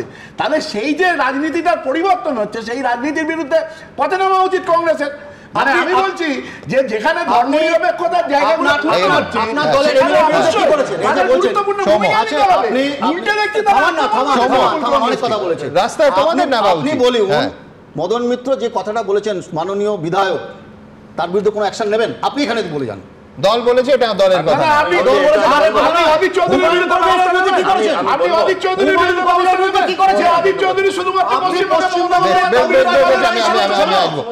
আমি একটা লাইন বলি যে আপনি পথে নামার কথা বলছেন যাদের, তারা এমনিতেই পথে বসে গেছে। এমনিতেই তারা শূন্য পেয়ে পেয়ে পথে বসে গেছে। দেখুন দাদা এক মিনিট শোনো, আমি এবার এই একটা বিষয়ে বিজেপি আর তৃণমূলের শুনবে না, মহাশূন্যে কংগ্রেস আর বিজেপি একই, আজকেও বলেছেন। আমি সেটা বলেছি। যেটা মুশকিল হচ্ছে সিপিএমও ভাবছে এর মধ্যে কি করে ঢুকবো বলছে রাত জাগবো। আরে তুই রাত জেগে কি করবি? রাম কি রাতে যে তুই জেগেছিস ভাই ভাই সিপিএম কি ভাবছে আমি সজলের কাছে কেন শুনবো? আমি সিপিএম কি ভাবছে সিপিএম এর মুখেই শোনা যাক, তারপর সজলের প্রতিক্রিয়া আসবো। দেখুন, রামনবমী পালন নিয়ে তৃণমূল বিজেপির মধ্যে কার্যত জোর কম্পিটিশনের মধ্যেই পথে নামছে সিপিএম এর ছাত্র সংগঠন এসএফআই। তবে রামনবমী পালনে নয়, কোনো অশান্তি হলে তা ঠেকাতে। এবারেও এই রামনবমীর দিন গোটা রাজ্য জুড়ে এসএফআই নানা জায়গায় ক্যাম্প তৈরি করবে, রাত পাহারায় থাকবে। কিন্তু ওই আবারও বলছি, দাঙ্গাবাজদের যদি দেখা যায়, দাঙ্গাবাজরা যদি দাঙ্গা পাকাতে আসে, তাহলে জ্যোতি বসু বুদ্ধদেব ভট্টাচার্য যে ট্রিটমেন্ট শিখিয়ে গেছে দাঙ্গাবাজদের দেওয়ার, সেই ট্রিটমেন্টেই কথা বলা হবে। প্রতিটি ইস্যুতে ভিন্ন মেরুতে অবস্থান করলেও সিপিএমকে কটাক্ষ করতে গিয়ে মমতা বন্দ্যোপাধ্যায় ও শুভেন্দু অধিকারীর সুর কার্যত মিলে গিয়েছে। সব ব্যাপারেই আমরা দেখি, ইলেকশন থেকে শুরু করে সব ব্যাপারেই কম রাম এক, জগায় মাথায় গদাই। যত এসব করবেন তত মহাশূন্য থেকে আরো শূন্যে বিলীন হয়ে যাবে। রামনবমীতে নাকি এসএফআই ক্যাম্প করবে, রাত জাগুক, শূন্য শূন্যই থাকবে। রামনবমীতে কোনো অশান্তি হলে তা ঠেকাতে পথে থাকবে কংগ্রেসও। এই গণতন্ত্রের ভেতরে রাবণ রাজ খতম করার জন্য 6 তারিখে কংগ্রেস রাজপথে থাকবে। দাঙ্গা যারা লাগাতে চায় তাদের বিরুদ্ধে। বঙ্গ রাজনীতিতে এখন যখন সাম্প্রদায়িক মেরুকরণ প্রবল, তখন এই মধ্যপন্থা তথাকথিত ধর্মনিরপেক্ষতা রাজনীতি কি আদৌ ডিভিডেন্ড দেবে বঙ্গ বিধানসভায় শূন্য হয়ে যাওয়া বাম কংগ্রেসকে? উত্তর দেবে সময়। উজ্জ্বল মুখোপাধ্যায়, সুমন ঘরাই, শিবাশিস মৌলিক, এবিপি আনন্দ।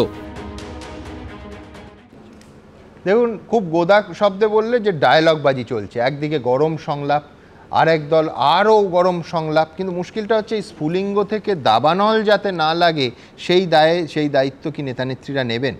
1 ঘন্টার জন্য কেউ বলছেন চেনটা খুলে দেওয়ার কথা, ছবি করে দেবো। আরেক দল বলছে রামনবমীর মিছিলে যদি কেউ বাধা দেয় অসুবিধে হয়ে যাবে। আমি বলছি ছোটোবেলায় নারায়ণ দেবনাথ তখন হাঁদা ভোঁদা বাঁটুল দিগ্রেটের পর নন্টে ফন্টে সৃষ্টি করলেন। সেই নন্টে ফন্টেতে কেল্টোদার এই ধরনের সংলাপ থাকতো প্রায়, বিশ্বাস করুন, মানে with a very serious note, প্রায় সেই ধরনের বাজার গরম করার সংলাপ হচ্ছে। এতে হয়তো হাততালি পড়বে, কিন্তু আশঙ্কাটা এইখানে, আমার পরের বক্তা বিশ্বনাথ চক্রবর্তীর কাছে ঠিক এই জায়গায় আসবো, আশঙ্কাটা এইখানে যে এটা সত্যি সত্যি সব দলের নিচুতলার সমর্থকরা উত্তেজিত হবেন এবং সেই উত্তেজনা রাস্তায় নেমে আসবে। দেখুন সুমনদা, আপনার সাথে একমত যে বাজার গরম করবার জন্য সব রাজনৈতিক দল নেমে পড়েছে। কেউ কিন্তু মানে গরম থেকে নিজেকে দূরে রেখে একটা অল্টারনেটিভ রাস্তা হাঁটতে পারছে না। যে তৃণমূল কংগ্রেস গতবার পর্যন্ত রামনবমীকে উত্তর ভারতবর্ষের উৎসব, বাঙালির সাথে সম্পর্কিত নয় এই বলছিল, সেই তৃণমূল কংগ্রেসও কিন্তু আজকে শুভেন্দু অধিকারীর হুঙ্কারের কাছে পরাজিত হয়ে একের পর এক মিছিলের ঘোষণা করছে। বিশেষ করে হিন্দু এলাকাগুলোতে ইতিমধ্যেই তাদের নেতারা মিছিলের কথা ঘোষণা করে দিয়েছে। ফলে রামনবমীর উৎসবে বিজেপি যেভাবে আগ্রাসী হচ্ছে, তার সাথে কিন্তু পায়ে পা মিলিয়ে বা হাতে হাত মিলিয়ে কিন্তু তৃণমূল কংগ্রেস নেমেছে। সিপিআইএম দল ভাবছে আমি ভাই বাজার গরম করব না কেন, ফলে দিনের বেলা মিছিল হবে, রাত্রেবেলা তারা জাগবেন। আমি জানি না তাতে কি লাভ হবে, কি লোকসান হবে, নাকি অল্টারনেটিভ অন্য কোনো পলিটিক্স ভাবার কথা ছিল। কংগ্রেস দলের ক্ষেত্রেও একই কথা প্রযোজ্য। দেখুন সুমনদা খুব পরিষ্কার, তারা বলছেন আগের দিন থেকে রাত জাগবো। হ্যাঁ, মানে আমার মিছিল শুরু হওয়ার আগে থেকে তারা জাগ্রত, রাত্রি জেগে অতিরিক্ত কি তৎপরতা দেখাচ্ছেন আমি জানি না, গরম বাজারে আরও গরম করবেন। কিন্তু যে প্রশ্নটা আমি রাখতে চাই সেটা হলো যে দেখুন, এইটা ফ্যাক্ট যে এইবার রামনবমীর মানে যে মিছিল, এটা কিন্তু শুভেন্দু অধিকারী কার্যত একতরফাভাবে শক্তি প্রদর্শনের জায়গা থেকে বলতে শুরু করেছিলেন এবং বলছিলেন 1 কোটি, এখন শুনলাম 1.5 কোটি। ফলে শুভেন্দু অধিকারী যেই মুহূর্তে অর্গানাইজ করতে চাইলেন একটা বড়োভাবে রামনবমীর মিছিল এবং আয়োজন, এটা কিন্তু সামহাউ তৃণমূল কংগ্রেসকে কিন্তু ভয় ঢুকিয়েছে। তৃণমূল কংগ্রেস নাহলে যে তৃণমূল কংগ্রেস দিনের পর দিন রামনবমীর মিছিলকে উত্তর ভারতবর্ষের উৎসব বলেছে, বাঙালির সাথে যায় না বলেছে, বাঙালির সাথে সম্পর্কিত নয় বলেছে, সেই তৃণমূলকেও কেন ঝাঁপিয়ে পড়তে হচ্ছে রামনবমী উৎসবে? তার কারণটা হলো তৃণমূল কংগ্রেসও বুঝছে যে হিন্দু ভোটের পোলারাইজেশন যদি হয়ে যায়, কি প্রক্রিয়ায় হিন্দু ভোটের পোলারাইজেশন হবে সেটা তৃণমূল কংগ্রেস জানে না। এই যে আননন ফ্যাক্টর কাজ করছে, সেই কারণে তৃণমূল কংগ্রেস ভাবছে যে ভাই আমাকেও রামনবমীর সাথে যুক্ত হতে হবে, আমাকেও হিন্দুদেরকে ধরতে হবে, নাহলে যদি শুভেন্দু অধিকারী এককভাবে মেরুকরণ করে নিয়ে চলে যায় তাহলে মানে হিতে বিপরীত হতে পারে। কিন্তু একই সাথে আপনাকে বলতে চাই যে আপনি যদি লক্ষ্য করেন কি বিজেপি কি তৃণমূল কংগ্রেস একটা ভয়ের রাজনীতি তৈরি করছে। কেন আমি বলছি ভয়ের রাজনীতি?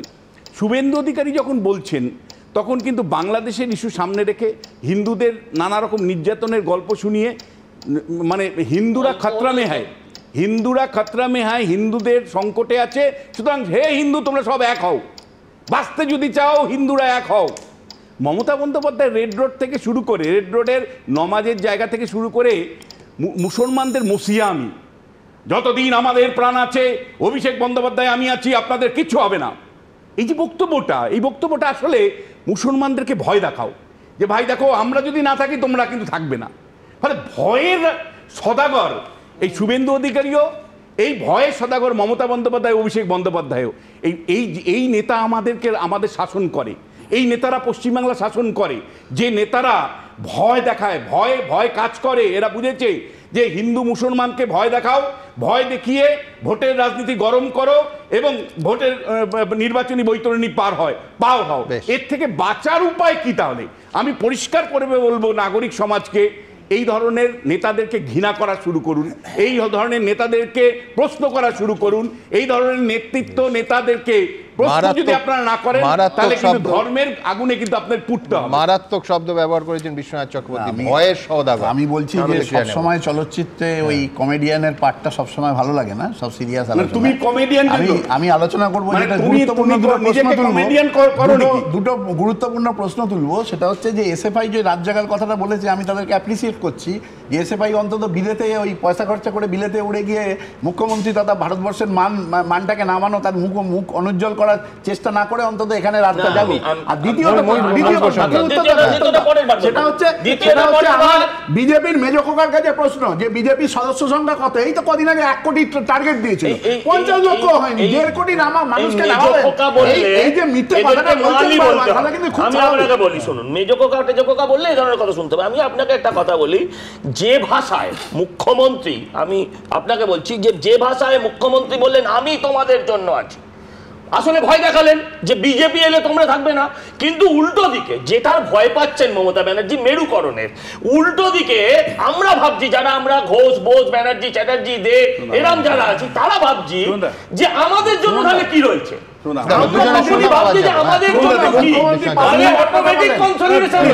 আমি রাজনৈতিক নেতারা তাদের অবস্থা থেকে 1 ইঞ্চি সরবে না, যতই আপনি আবেদন করুন না কেন ধর্মগুরুদের কাছে। কিন্তু আমি জানি একবার যখন মানে ধর্ম রাজনীতির আঙিনায় ঢোকে, রাজনৈতিক নেতারা আঁকড়ে ধরে রাখে, ওটাকেই ব্যবহার করে নির্বাচনী বৈতরণী পার হয়। কিন্তু আমাদের সামনে 2 জন ধর্ম নেতা বসে আছেন, আপনারা কেন প্রশ্ন করেন না? রেড রোডে যখন মমতা বন্দ্যোপাধ্যায় রাজনীতির মঞ্চ তৈরি করে, কেন আপনি প্রশ্ন করেন না ইমাম অ্যাসোসিয়েশনের প্রধান হিসেবে? তাহলে থাকবেন না প্রধান, যে হিন্দুরা সবাই থাকবেন না, রিফর্ম আপনাদের তরফ থেকে পাই না কেন? কেন সংস্কার আপনাদের জায়গা থেকে উঠে আসে না? কেন রাজনৈতিক নেতাদের মুখের উপর বলে দিতে পারেন না যে আমাদের ধর্মীয় মঞ্চগুলোকে আপনারা রাজনৈতিক কারণে ব্যবহার করবেন না? এই কথা বলতে পারেন না কেন? কেন বলতে পারেন না? মন্দির হচ্ছে যখন হোলির জন্য 100খানা মসজিদকে ত্রিপল দিয়ে ঢেকে দেওয়া হলো, তখন তো আপনি কোথায়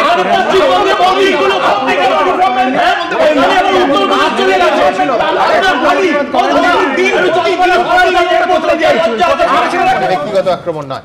আমি এখান থেকে আমার পরের বক্তা রবীন্দ্রনাথ ভট্টাচার্যের কাছে যাব। একেবারে পরিষ্কার প্রশ্ন রবীন্দ্রনাথ বাবুর কাছে, সেটা হচ্ছে যে অবস্থান বদল তো একটা হচ্ছে, তার কারণ একেবারে পরিষ্কার তৃণমূল কংগ্রেস এতদিন রামনবমীর ক্ষেত্রে কখনো হনুমান জয়ন্তী দিয়ে কাউন্টার করেছেন, কখনো বলেছেন এবং সঠিকভাবে বলেছেন যে আগে তো এই স্কেলে বা এতগুলো রামনবমীর মিছিল হতো না, অতএব রামনবমী বাঙালির সংস্কৃতি নয়, ইত্যাদি ইত্যাদি। কিন্তু এবার একটা বড় পরিবর্তন হয়েছে। লক্ষ্য করবেন কলকাতা তো বটেই, একাধিক জেলায় শাসক দলের তরফে রামনবমী পালন এবং মিছিল ইত্যাদির একেবারে সুস্পষ্ট আয়োজন, এবং সেই আয়োজন আগের প্রতিবেদনে দেখালাম ইতিমধ্যেই কিন্তু শুরু হয়ে গেছে। মানে রামনবমী পালনের ক্ষেত্রে শাসক বিরোধী একে অপরকে টেক্কা দিচ্ছে। আর একটা পরিবর্তন আজকে আমাদের চোখে পড়েছে, আমি দ্রুত একটু আপনাদের সামনে রাখার চেষ্টা করব। 2024-এর 17ই এপ্রিল রামনবমীর বিকেলে মুর্শিদাবাদে সংঘর্ষের ঘটনা ঘটে। সেই প্রসঙ্গে 19শে এপ্রিল মুখ্যমন্ত্রী মমতা বন্দ্যোপাধ্যায় বলেছিলেন, কি বলেছিলেন দেখাবো, তারপর সেই অবস্থান আজকে একটু আলাদা মনে হলো কি না সেটাও দেখাবো। আগে দেখাবো 2024-এর 19শে এপ্রিল মমতা বন্দ্যোপাধ্যায়। তাতে অসি আহত এবং আমার একজন ভাইও আহত, 19 জন ইনজিওর্ড হয়েছেন। কেন অস্ত্র নিয়ে মিছিল করবেন আপনারা? কে আপনাদের অধিকার দিয়েছে অস্ত্র নিয়ে মিছিল করবার? অবস্থানগতভাবে এটাই ছিল তৃণমূল কংগ্রেসের দৃঢ় অবস্থান যে কেন অস্ত্র নিয়ে মিছিল হবে। আমি বলছি 16ই এপ্রিল মমতা বন্দ্যোপাধ্যায় কি বলেছেন একবার দেখে নেব। যারা গদা নিয়ে আর তলোয়ার নিয়ে মিছিল করে, কিসের গদার মিছিল, কিসের তলোয়ার মিছিল? মা দুর্গার হাতে অস্ত্র আছে বলে কি তুমি অস্ত্র নিয়ে বেরিয়ে পড়বে? তোমার ইলেকশন কোডে আছে না গণতন্ত্রে আছে? এটা হচ্ছে 2019-এর 16ই এপ্রিল। আর আজ মমতা বন্দ্যোপাধ্যায় কোথাও কি যখন বলেন যে যারা মিছিলের নাম করে দাঙ্গা করেন, অস্ত্রশস্ত্র নিয়ে পাঞ্জাবিরাও কৃপাণ নেন, আপনিও নিশ্চয়ই সিস্টেম অনুযায়ী মিছিল করতে পারেন, পুলিশের বিধিনিষেধ মেনে অন্য জায়গায় হামলা করা আপনার কাজ নয়। তখন অস্ত্র নিয়ে মিছিলের যে আগের কড়া অবস্থান, সেখান থেকে আমি জানি না, এটা রিডিং, এটা ব্যাখ্যা, যে সেখান থেকে রামনবমীর ক্ষেত্রে তৃণমূল তার অবস্থান কি কিছুটা নরম করেছে। আজকে মুখ্যমন্ত্রী কি বলেছেন আজকের সাংবাদিক সম্মেলনে দেখাবো। যারা মিছিলের নাম করে দাঙ্গা করেন অস্ত্রশস্ত্র নিয়ে, অস্ত্রশস্ত্র যে কোনো পাঞ্জাবিরাও কৃপাণ নেয়, আপনিও সিস্টেম অনুযায়ী নিশ্চয়ই করতে পারবেন, পুলিশের রেস্ট্রিকশন মেনে। অন্য এলাকায় গিয়ে হামলা করা আপনার কাজ নয়। দেখুন, আপনিও সিস্টেম অনুযায়ী নিশ্চয়ই করতে পারবেন। আমি বলছি এটা যদি ব্যাখ্যার অন্য কেউ দিতে চান অবশ্যই তারা দিতে পারেন, কিন্তু দৃশ্যত যে পরিবর্তনটা হয়েছে সেটা হচ্ছে মদন মিত্র থেকে শওকত মোল্লা থেকে সায়ন্তিকা, তারা কিন্তু একেবারে সুস্পষ্ট একাধিক জেলায় এবং এই কলকাতা শহরে ইনক্লুডিং ভবানীপুর রামনবমীর মিছিল বের করছেন। অর্থাৎ এই রামনবমী 6 তারিখ তাতে তৃণমূলও সামিল হচ্ছে। কতটা স্ট্র্যাটেজিক পরিবর্তন বলে রবীন্দ্রনাথবাবু মনে করছেন? দেখুন, এর আগেও একবার এই সঙ্গে সমান প্রোগ্রামে এসে বলেছিলাম, যেদিন বিধানসভার মধ্যে মুখ্যমন্ত্রী বলেছিলেন আমি ব্রাহ্মণ সন্তান, হিন্দুত্ব আমাকে শেখাবেন না, সেদিন যেন মনে হয়েছিল মুখ্যমন্ত্রী খুব ডিফেন্সিভ জায়গায় চলে গেছেন। আসলে তৃণমূল উন্নয়নের উপর গুরুত্ব দিত, কন্যাশ্রীর উপর গুরুত্ব দিত, স্বাস্থ্যসাথী প্রকল্পের উপর গুরুত্ব দিত। হঠাৎ করে উনি ব্রাহ্মণ কন্যা, ব্রাহ্মণ সন্তান, হিন্দু, এই তিনি পুজো করেন, এই কথাগুলো বলার প্রয়োজন পড়লো কেন? অর্থাৎ তার একটা জায়গায় মনে ভয় ধরেছে, যে ভয় ধরাটা স্বাভাবিকই, যে হিন্দু কনসলিডেশন কোনো একটা জায়গায় যাচ্ছে, এবং সেইটাকে চ্যালেঞ্জ করতে গিয়েই তৃণমূল সফট হিন্দুত্বের পায়ে মানে ট্র্যাপে বা ফাঁদে পা দিয়েছে। দেখুন, আমি প্রথম শুরু করব যে ওই যে আমি দেখেছিলাম একটা বাচ্চা ছেলে লিখেছিল সীমান্তে দেশ রক্ষা করতে গিয়ে সৈনিকেরা প্রাণ দেন। দেশ কথাটা লিখেছিল দয়বয় একার মধ্যংশ। শিক্ষক মশাই সেটা কাটতে গিয়ে থেমে গেছিলেন। আমাদের সমাজের মধ্যে এই দেশ মানে দয়বয় একার মধ্যংশ, সেই দেশ গড়ার কাজেই রাজনীতিকেরা লেগে পড়েছেন। এই সফট হিন্দুত্ব বনাম কড়া হিন্দুত্ব, মুসলিম কনসলিডেশন বনাম হিন্দু কনসলিডেশন, এর মধ্যে আসলে দেখুন এতগুলো ছেলে মেয়ে বসে আছে রাস্তায়, দিনের পর দিন বসে আছে। ওদের কাছে কোনো প্রশ্ন যে আমরা হিন্দু না আমরা মুসলমান, ওদের কাছে চাকরিটা প্রশ্নটা ওদের কাছে ব্যাপারটা ভাবতে হচ্ছে। তার কারণ আজকে উন্নয়ন পিছিয়ে গেছে, আজকে শিক্ষাক্ষেত্রে যে স্কুলগুলোতে টিচার নেই, ড্রপ আউটের সংখ্যা পশ্চিমবঙ্গে সবচেয়ে বেশি সারা ভারতের মধ্যে, এগুলো নিয়ে কোনো রাজনৈতিক নেতা মাথা ঘামাচ্ছে না। এবং এমন একটা জায়গায় চলে যাচ্ছে যেখানে অধ্যাপক হিসেবে আমারও ভয় হচ্ছে যে আচ্ছা আমার সামনে যে ছেলেমেয়েগুলো বসে থাকে, আমি তো কোনোদিন ভেবে দেখিনি ওরা হিন্দু না মুসলমান। আমাকেও কি এরকম দিন আসবে যেদিন ভাবতে হবে যে ও হিন্দু না কি মুসলমান, আমার যে এত আমি তথ্যের খাতিরে শুধু যোগ করব, আগামীকাল সকাল 10:30টায় সুপ্রিম কোর্টে এসএসসি মামলার রায়, অর্থাৎ 26,000 চাকরি প্রাপকের ভাগ্য নির্ধারিত হবে। রবীন্দ্রনাথ, এখানে দেখুন আর একটা প্রশ্ন হচ্ছে, কেন মানুষের মধ্যে যে ভয়ের রাজনীতিটা ভয় আসছে? প্রশাসন এবং রাজনীতি এক হয়ে গেছে, দাঙ্গা সরকার ঠেকাতে ইচ্ছা করলেই পারে। যখন ওই নদিয়া জেলার ছাপড়া পুলিশ স্টেশনে আইসি ইফতার পার্টিতে গলায় তৃণমূলের স্কার্ফ পরে বসে থাকে, তখন লোকের মনে ভয় হয়।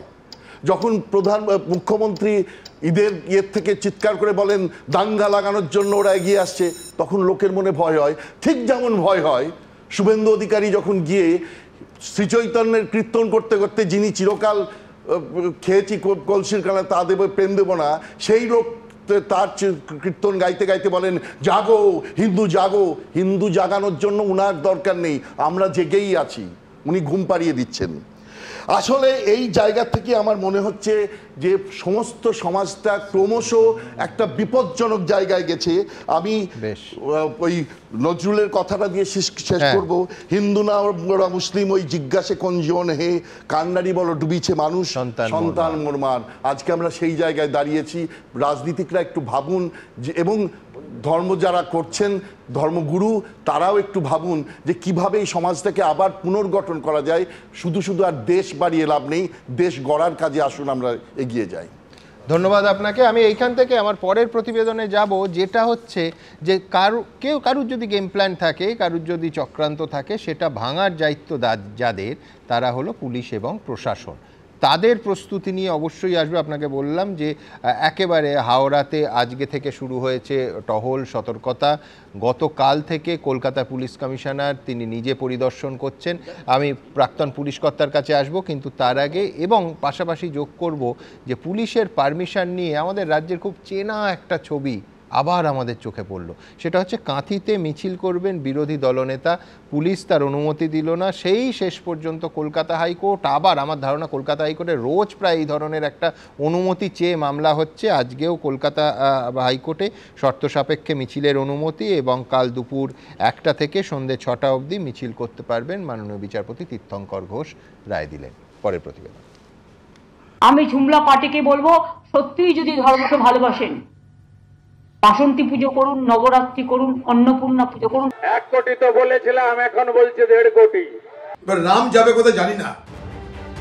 বাংলার রাজনীতিবিদরা এখন ধর্মে মেতেছেন। মুখ্যমন্ত্রী কখনো ঈদের মঞ্চে তো কখনো শীতলা মন্দিরে পুজো দিচ্ছেন।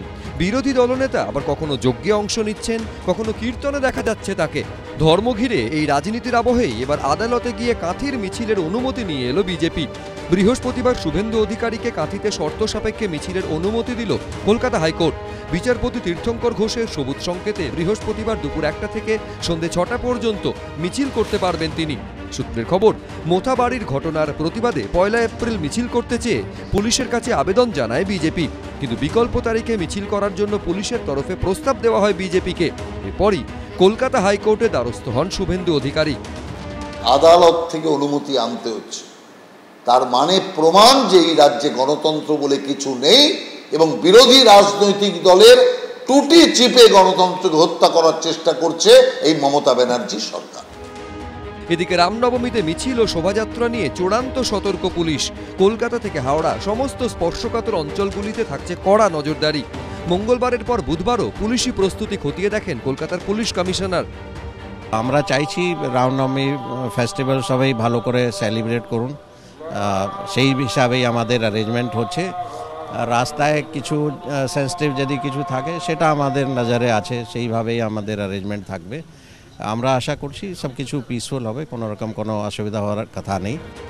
হাওড়া সিটি পুলিশ সূত্রে খবর, রামনবমী উপলক্ষে 200টি বাড়ির ছাদ থেকে নজরদারি চালাবে পুলিশ। উড়বে ড্রোন, সিসি ক্যামেরাতেও চলবে নজরদারি। মোতায়েন থাকবে 24 জন জওয়ানের কমান্ডো টিম।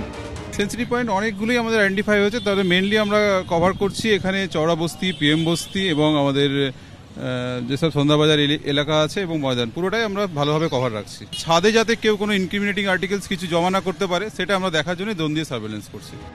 হাওড়ায় যে এলাকা দিয়ে রামনবমীর মিছিল যাবে সেখানকার কোনো বাড়ির ছাদে নির্মাণ সামগ্রী রাখা যাবে না বলে নির্দেশ দেওয়া হয়েছে পুলিশের তরফে। সৌভিক মজুমদার, ময়ূখ ঠাকুর চক্রবর্তী, এবিপি আনন্দ। প্রাক্তন পুলিশ কর্তা অনিল জানার কাছে আমি শুধু বাংলা প্রবাদটা মনে করিয়ে দেবো যে ঘর পোড়া গরু সিঁদুরে মেঘ দেখলে ডরায়। তার কারণ হচ্ছে 2023-এ হাওড়া, ডালখোলা, চন্দননগর ব্যাপক গোলমাল। কলকাতা হাইকোর্ট রাজ্য পুলিশ তদন্ত শুরু করে, তারপর কলকাতা হাইকোর্ট যাবতীয় তদন্তভার তুলে দেয় এনআইএর হাতে।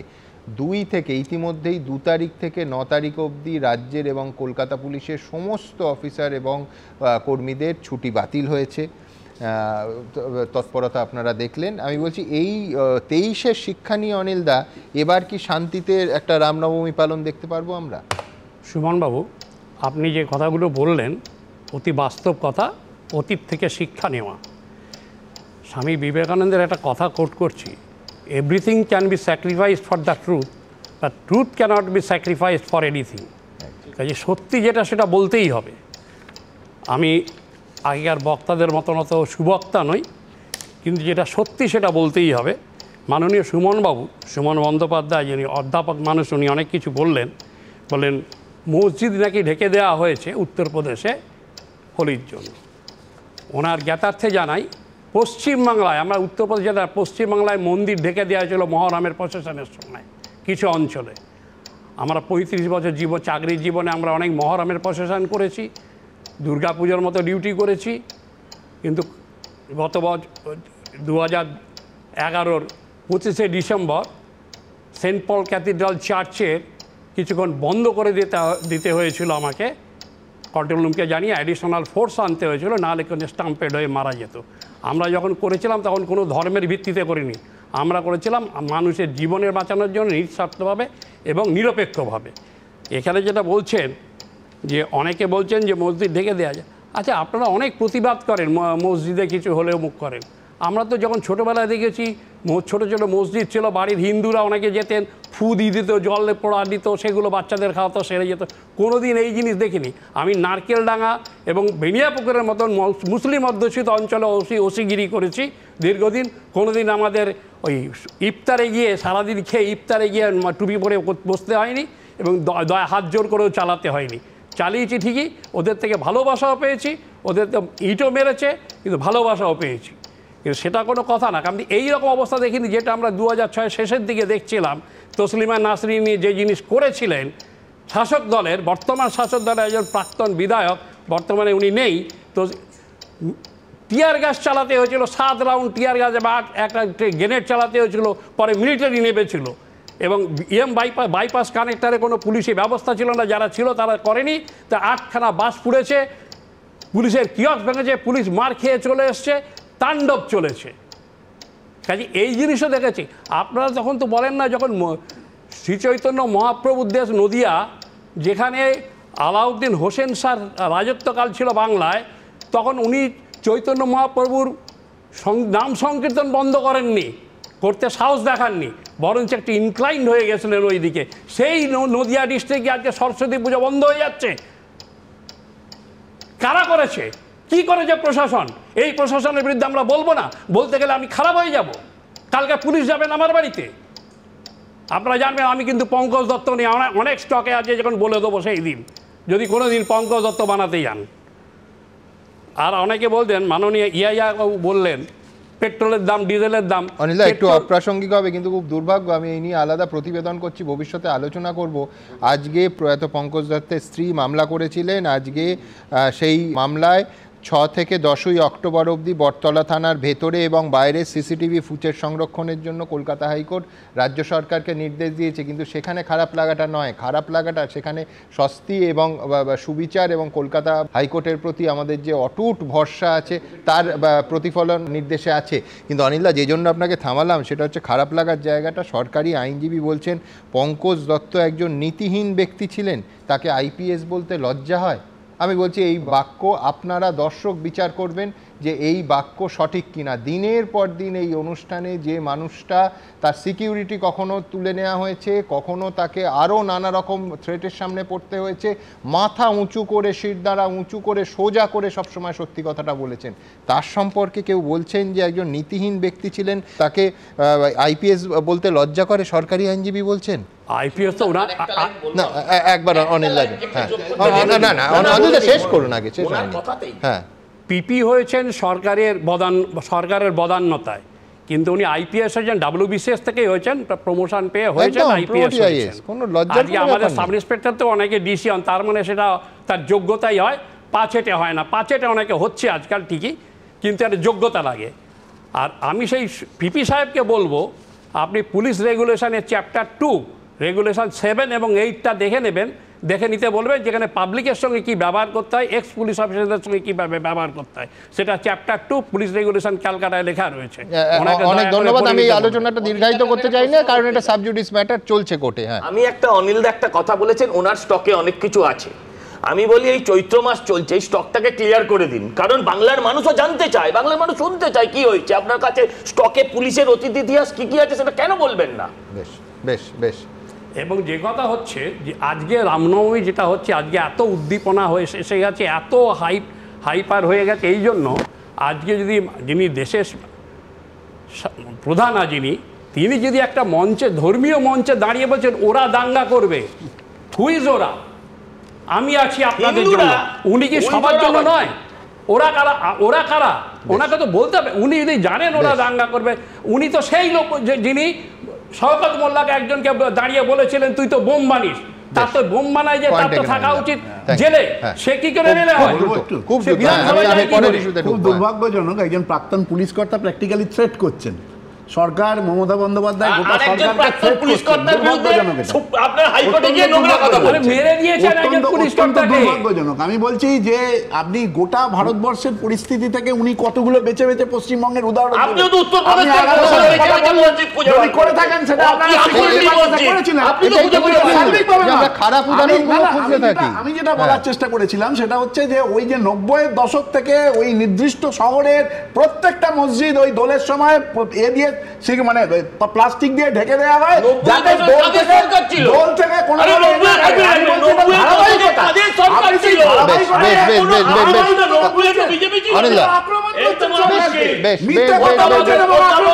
আমি দুজনকেই থামালাম। আপনারা কি বলছেন? আপনারা জানেন আমাদের ভেরিফাইড এক্স অ্যাকাউন্ট সঙ্গে সুমন @IAM সুমন দে, প্রচুর মন্তব্য। আমি দ্রুত এই নিয়ে কয়েকটা মন্তব্য নিয়ে তারপর আমার পরবর্তী বিষয়ে আসবো, অবশ্যই ওয়াকফ বিল। অতীশ চন্দ্র বাওয়াল তিনি লিখছেন যে প্রশাসন চাইলেই রামনবমীর মিছিল শান্তিপূর্ণ হবে, সবটাই আসলে লাভ ক্ষতির হিসেব। মিহির কানুনগো তিনি লিখছেন রামনবমীর আগে নেতা নেত্রীদের উস্কানিমূলক কথা বলা থেকে বিরত থাকা উচিত। শেখ শামীম লিখছেন রাজনীতিতে ধর্মকে ব্যবহার করা হয় বলেই দাঙ্গার মতো পরিস্থিতি তৈরি হয়। সুভাষ ঘোষ রাজা লিখছেন মানুষের মূল ইস্যুগুলোকে কার্পেটের তলায় পৌঁছে দিতেই তৃণমূল বিজেপির মুখে দাঙ্গার প্রসঙ্গ। শুভজিৎ সিংহ লিখছেন দেখে মনে হচ্ছে যেন যুদ্ধের প্রস্তুতি চলছে, সত্যি আমাদের দুর্ভাগ্য। ঠিক এইখান থেকে আজকে যাতে জাতীয় রাজনীতি উত্তাল, সেই ওয়াকফ সংশোধনী বিল, আমার প্রথম প্রতিবেদনে একদম পাশাপাশি দুটো ছবি রাখবো। একদিকে ওয়াকফ সংশোধনী বিল আইন হলে মুসলিমদের অধিকার খর্ব হবে বলছে তৃণমূল কংগ্রেস সহ বিরোধীরা, আর পাশাপাশি বিরোধীরা প্রশ্ন তুলছে যে ধর্মে কেন সরকার নাক গলাবে। অন্যদিকে বিজেপির দাবি যে মুসলিমদের কল্যাণ করার জন্য এই ওয়াকফ সংশোধনী বিল আনা হয়েছে, আর সত্যিটাকে আড়াল করে বাজারে গুজব পল্লবিত করছে এই দেশের বিরোধীরা। প্রথম প্রতিবেদন। ওয়াকফ সংশোধনী বিল ঘিরে দিনভর সরগরম রইল লোকসভা। দফায় দফায় অমিত শাহ, কিরেন রিজিজুদের সঙ্গে বাগযুদ্ধে জড়ালেন গৌরব গগৈ, অখিলেশ যাদবরা। কিন্তু এই ওয়াকফ আসলে কি? কেন ওয়াকফ আইন সংশোধন করতে চাইছে মোদী সরকার? কেন এর বিরোধিতা করছে বিরোধীরা? দলিত মুসলমানদের স্বার্থে, ভারতের উন্নয়নের স্বার্থে, ভারতের বিভিন্ন সরকারি জমি এনক্রোচ করার বিরুদ্ধে, অস্তিত্ব রক্ষার প্রশ্নে সাধারণ মানুষের আজকে বিল নিয়ে আসা হচ্ছে। আজকে মুসলিম মাইনরিটিদের জমি নিচ্ছে, কালকে হয়তো শিখ মাইনরিটির জমি নিবে। যে সরকার আমাদের দেশে ভাই ভাইয়ের মধ্যে যে সম্পর্ক রাখতে পারছে না, যে উস্কাচ্ছে মানুষদেরকে দাঙ্গার সময়, সেটা কে বিশ্বাস করবে?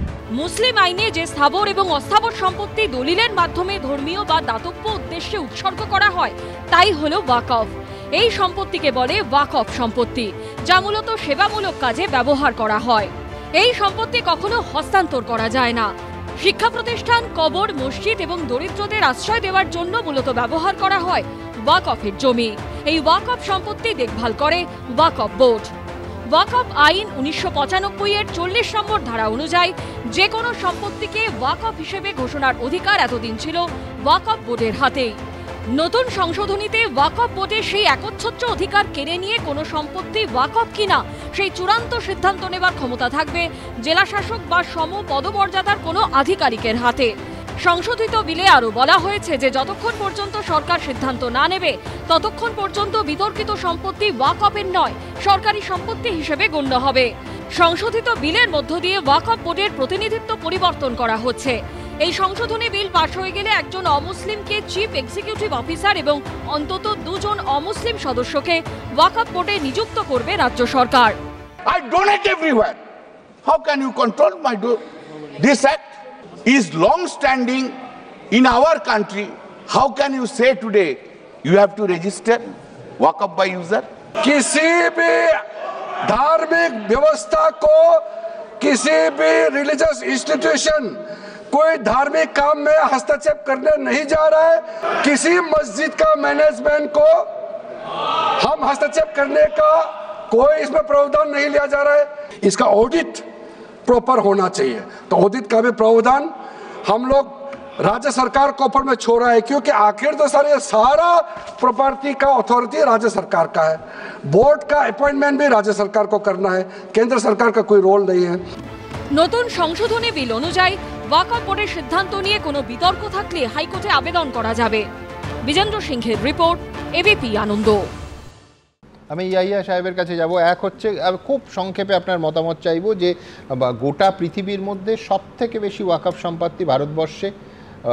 বিজেপির বক্তব্য যে এই বিপুল সম্পত্তির যে সুফল সেটা গরিব মুসলমানরা পান না, এই বিলের ক্ষেত্রে সেটা তাদের সহায়তা করবে। সুমন দা, খুব স্পষ্ট কথা হচ্ছে বিজেপি কখনোই মুসলমানদের ভালো চায় না।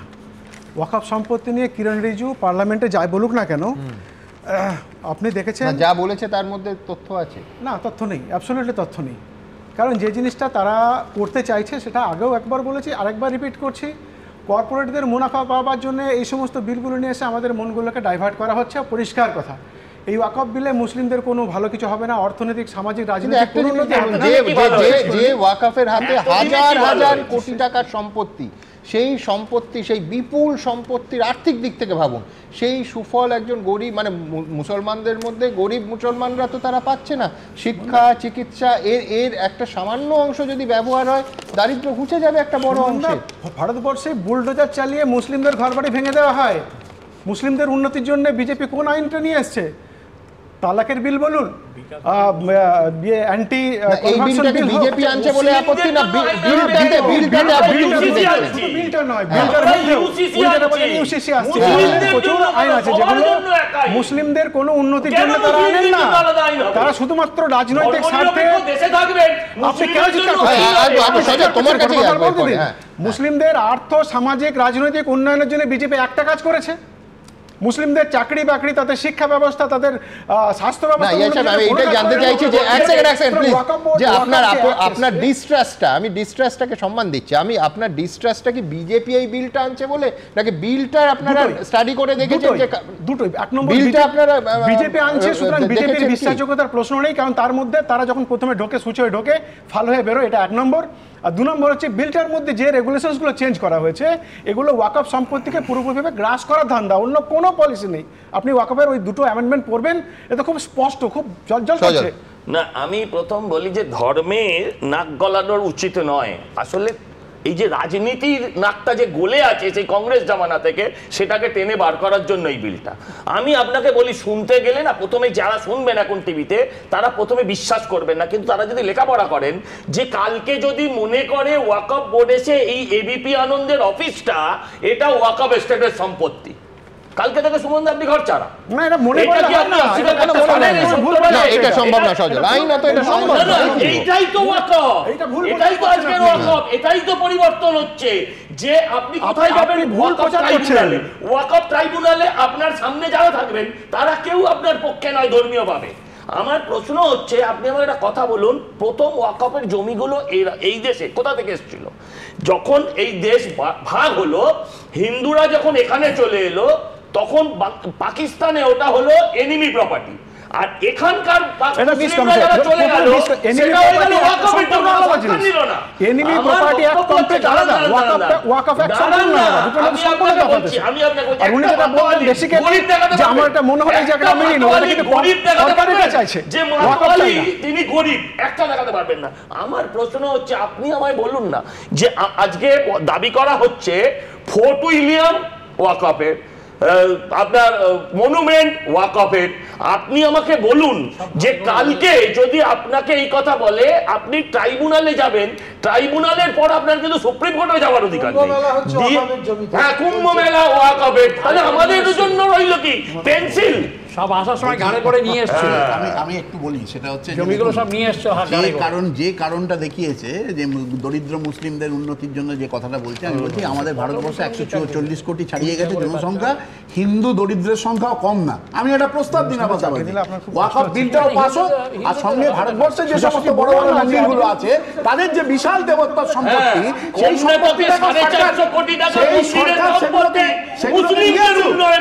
হিন্দুদের উন্নতির জন্য চেষ্টা হয়। আমি চারজন কথা বললে কিচ্ছু সময় না। পরিবর্তনটা করতে চাইছি, এটা বুঝতে পারছেন? একটা আর্কিওলজিক্যাল সার্ভে অফ ইন্ডিয়া, ভারতবর্ষের একটা প্রথিতযশা আন্তর্জাতিক একটা প্রতিষ্ঠান, কিন্তু আমি বলছি এই সিদ্ধান্ত, কিন্তু আমি জানি না আপনি বিলটা পড়েছেন কিনা। এক সেকেন্ড আপনি বিলটা পড়েছেন কিনা, এক সেকেন্ড সজল প্লিজ, সবাই কথা বলে শোনা যায় না।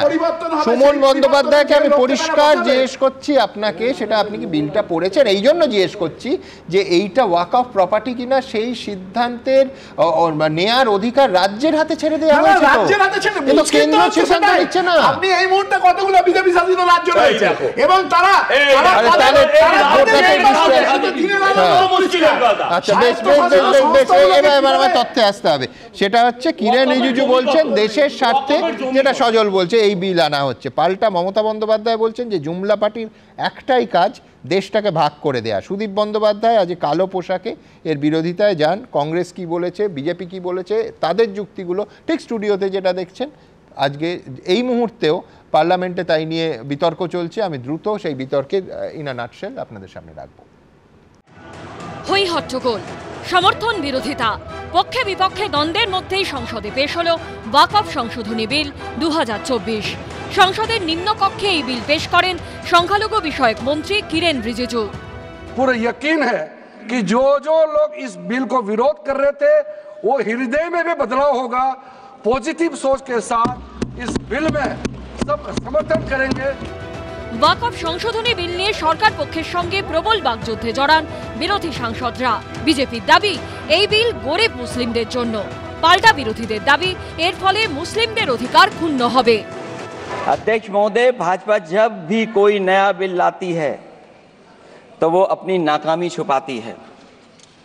भाजपा वाले मुसलमान भाइयों की वक्फ की जमीन चिन्हित करने की बात कर रहे हैं। मान्यवर, एक कांग्रेस पार्टी और उसके साथियों ने मुसलमान भाइयों को डरा डरा कर अपनी वोट बैंक खड़ी करने का काम किया। मैं कहता हूं इस देश के नागरिक को किसी भी धर्म का हो कोई आंच नहीं आएगी। मान्यवर, ওয়াকফ সংশোধনী বিলের বিরোধিতায় বুধবার কালো পোশাকে সংসদ ভবনে পৌঁছন সুদীপ বন্দ্যোপাধ্যায়।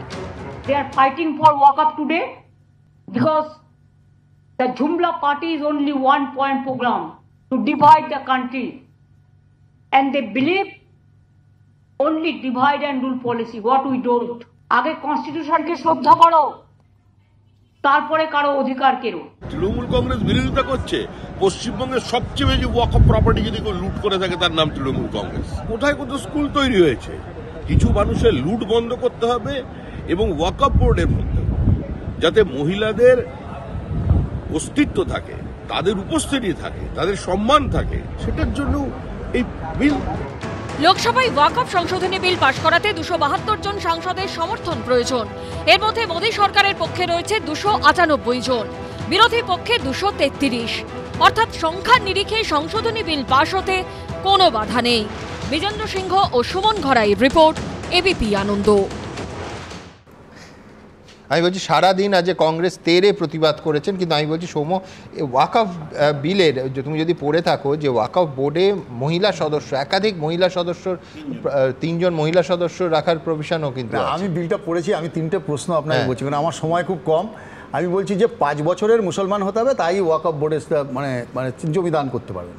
তাহলে এটা কি হিন্দুরাও 5 বছরের হিন্দু হবে, তারপরেই হিন্দু দেবত্ব সম্পত্তিতে যুক্ত পারবে, তাই তো? এই যে এত প্লিজ এক নম্বর পয়েন্ট, আমি আরেকটা প্রশ্ন করছি। রাজ্যসভায় দাঁড়িয়ে মুক্তার আব্বাস নাকভি কি কংগ্রেস করে? বলেছিল 99.99% জমির রেকর্ড ডিজিটালাইজেশন হয়ে গেছে, যার 3,70,000-এর মধ্যে 3,40,000 ডিজিটালাইজেশন হয়ে গেছে। কোথা থেকে এলো, কেন এলো, কিভাবে এলো, এই প্রশ্ন আসছে কোথা থেকে? 2, আমরা অ্যামেন্ডমেন্ট যখন হচ্ছে অন রেকর্ড, সুপ্রিম কোর্টে হলফনামা দিয়ে বলেছে বিজেপি সরকার। তাহলে আপনি বলুন, এই যে 2 জন করে আপনি মেম্বার রাখছেন, রাজ্য সরকারে রাখছেন, স্টেট লয়ের আন্ডারে ঢোকাচ্ছেন, তারা কি তাদের বিরোধিতা করবে? 1, 2, আপনি বলছেন এই যে ওখানে এই কুমিরের কান্না, মানে ক্রোকোডাইল স্টিয়ার, তার মানে আদানির কোনো জমি পছন্দ হয়েছে নাকি? পরিষ্কার বলে দিন না যে আদানির এই জমিগুলো পছন্দ হয়েছে, আমরা নেব, এইভাবে ঢুকিয়ে দিচ্ছি। পার্লামেন্টে কিরেন রিজিজু বলেছেন 2013 সালে কংগ্রেস এমন বিল এনেছিল যে পার্লামেন্ট আর এয়ারপোর্টও ওয়াকফ সম্পত্তি হয়ে গেছিল। কাশী বিশ্বনাথ মন্দির ট্রাস্ট ল 1983, তাতে পরিষ্কার বলা আছে যে আপনি হিন্দুদের বাইরে কোনো সম্প্রদায়ের মানুষকে ঢোকাতে পারবেন না। তৈরি থাকবেন তো আগামী দিনে? দাদা আমি একটা অনুরোধ করছি, সেটা হচ্ছে 2014 মার্চ মাসে 123টা দিল্লির প্রপার্টি নির্বাচনের আগে আগে ওয়াকফকে গিফট করেছিল এরা। আজকে এরা এই সব কথা আমি আপনাকে বলি, শুনুন, বলে মামলা করুন, তাহলে আপনি মামলা করুন না, আপনি মামলা করুন। আপনার তো সরকার বক্তব্য হচ্ছে, আচ্ছা এটা মুসলমান তোষণ করেন না, আরে চীন থেকে জমি নিতে পারছে না, আমি মুসলমান সরকার ওয়াকফকে গিফট করে না। আজ পর্যন্ত একটাও সরকারি সম্পত্তি ওয়াকফে যায়নি, বরং হাজার হাজার ওয়াকফ এস্টেট সরকার দখল করে রেখে দিচ্ছে।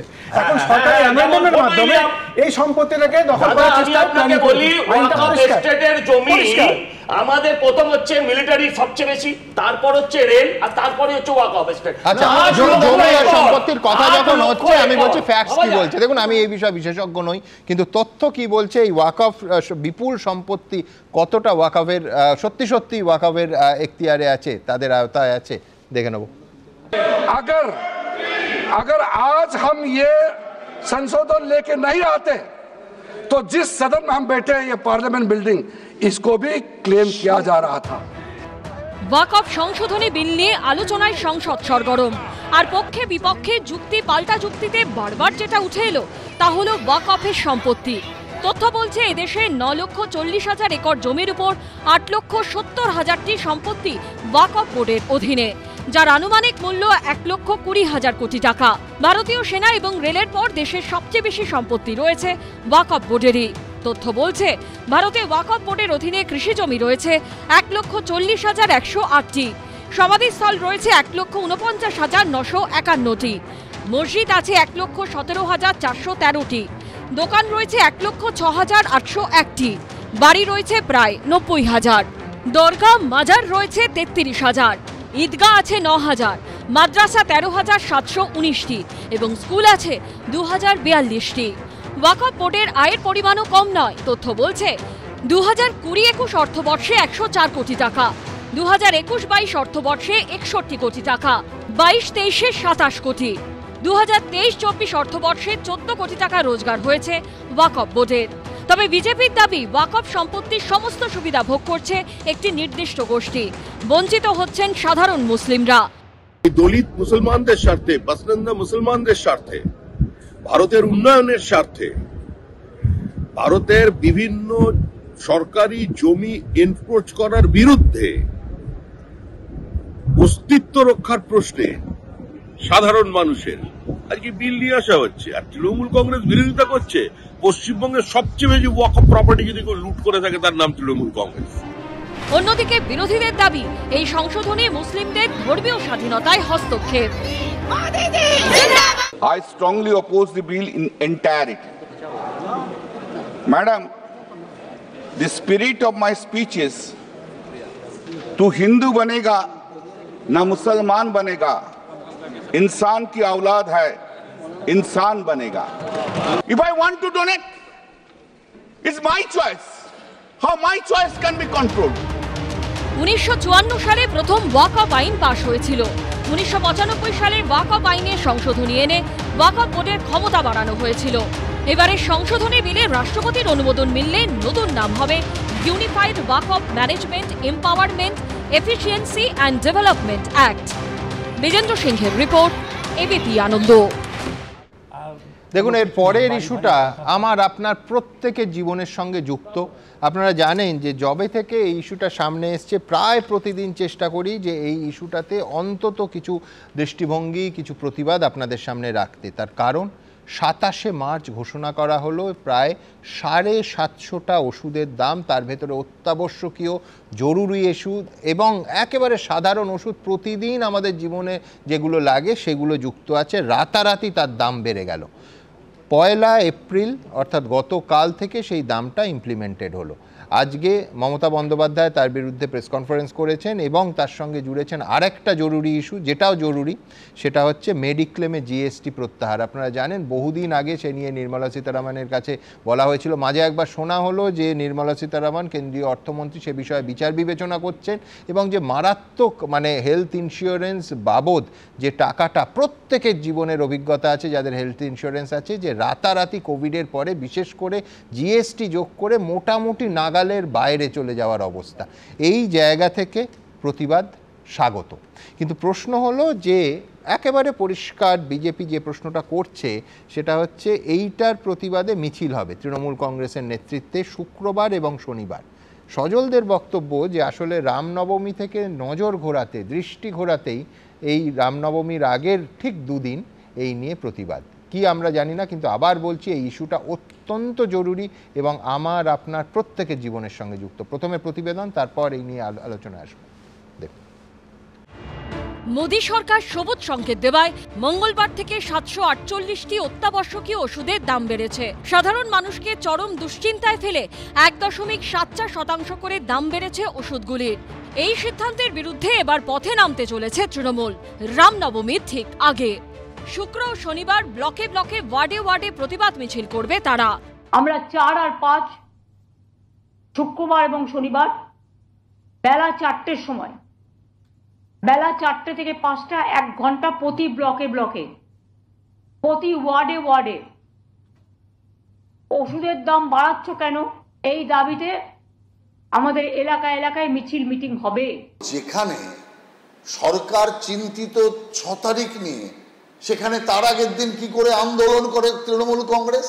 তার কারণ বুঝতে পারছে এই যে রামনবমী নিয়ে যে বিতর্ক তৈরি হচ্ছে তা আগামী দিন তৃণমূলের সর্বনাশ ডেকে আনবে। আর সেই কারণে ইস্যুটাকে ঘোরানোর জন্য এখন ওষুধ নিয়ে পড়েছেন। মঙ্গলবার থেকে যেসব ওষুধের দাম বেড়েছে তার মধ্যে অন্যতম হলো প্যারাসিটামল, অ্যাসপিরিন কিংবা ব্যাকটেরিয়া সংক্রমণ আটকানোর জন্য ব্যবহৃত অ্যাজিথ্রোমাইসিন, সেই সঙ্গে অ্যানিমিয়া, ডায়াবেটিস, ক্যান্সারের ওষুধের দামও বেড়েছে। তালিকায় রয়েছে ভিটামিন, মিনারেলস এবং একাধিক স্টেরয়েডও। এছাড়াও দাম বেড়েছে বাত, পক্স, হার্পিসের ওষুধ, বিভিন্ন ধরনের অ্যান্টিবায়োটিক, কৃমি, ম্যালেরিয়ার ওষুধ থেকে অ্যান্টি অ্যালার্জি ও কাশির ওষুধ, এমনকি হৃদরোগ ঠেকাতে ব্যবহৃত ইঞ্জেকশনেরও দাম বেড়েছে। 748টা ড্রাগ ওষুধের দাম, যা গরিব মানুষ কিনে, এবং 80টা নন শিডিউল ড্রাগ ওষুধ ফ্রম দ্য 1 এপ্রিল 2025 বাড়িয়ে দিয়েছে। যারা কোটিত্ব দিয়ে ট্রিটমেন্ট করতে পারে, এটা কি শুধু তাদের জন্য সরকার চলবে? আমি এটা তীব্র প্রতিবাদ করছি এবং এটা টোটাল উইথড্র করার জন্য অনুরোধ করছি। পশ্চিমবঙ্গে 10 কোটি লোক স্বাস্থ্য সাথীর পায় বলে উনি দাবি করেন। পশ্চিমবঙ্গে কাউকে 1 টাকাতেও ওষুধ কিনতে হয় না, চিকিৎসা নিতে হয় না। তা উনার উদ্বেগের কি আছে? সাধারণ মানুষের উপর বেড়েই চলাই বোঝা কমাতে ওষুধের দাম বৃদ্ধির সিদ্ধান্ত প্রত্যাহারের দাবি করছেন চিকিৎসকরা। সরকারের ভাবা উচিত যে অন্তত ওষুধের ক্ষেত্রে দাম বাড়ানোর জন্য ওষুধ কোম্পানিগুলোকে মৃগয়া ক্ষেত্রের মতন তাদের হাতে তুলে দেওয়ার এই অধিকার থাকা উচিত নয়। ভারতবর্ষের ওষুধ নিয়ন্ত্রণ করে একটা মন্ত্রক, আর স্বাস্থ্যের নিয়ন্ত্রক হচ্ছে আর একটা মন্ত্র। মূল্য বৃদ্ধির ক্ষেত্রে সরকার যদি পা বাড়িয়ে না খেলে এবং নিয়ন্ত্রণ না করে, তাহলে কিন্তু দেশের মানুষের পকেট ফুটো হওয়ার এবং ক্রমাগত দরিদ্র হওয়ার সব থেকে বড় ক্ষেত্র হতে যাচ্ছে চিকিৎসা ক্ষেত্র। এর মধ্যে মানুষের জীবন জীবিকা সবকিছুই জড়িত আছে। আমরা মনে করি ওষুধের ওপরে যে জিএসটি আছে, সেই জিএসটিকে অবিলম্বে তুলে নিতে হবে। এটা কোনো রাজনীতির কথা না যে কারা দাম বাড়াচ্ছে কারা কমাচ্ছে। আসুন সবাই একসাথে এই ওষুধের দাম আমরা বিবেচনা করি এবং সরকার এটা বিবেচনা করে মানুষকে যথেষ্ট কম দামে ওষুধ দেওয়ার চেষ্টা করুন, মানুষের জীবনটাকে একটু সুরক্ষার মধ্যে আনুন। ওষুধের দাম এভাবে বাড়তে থাকলে কোথায় যাবে সাধারণ মানুষ? সুমন ঘরাই, ঝিলম করঞ্জাই ও সন্দীপ সরকারের রিপোর্ট, এবিপি আনন্দ।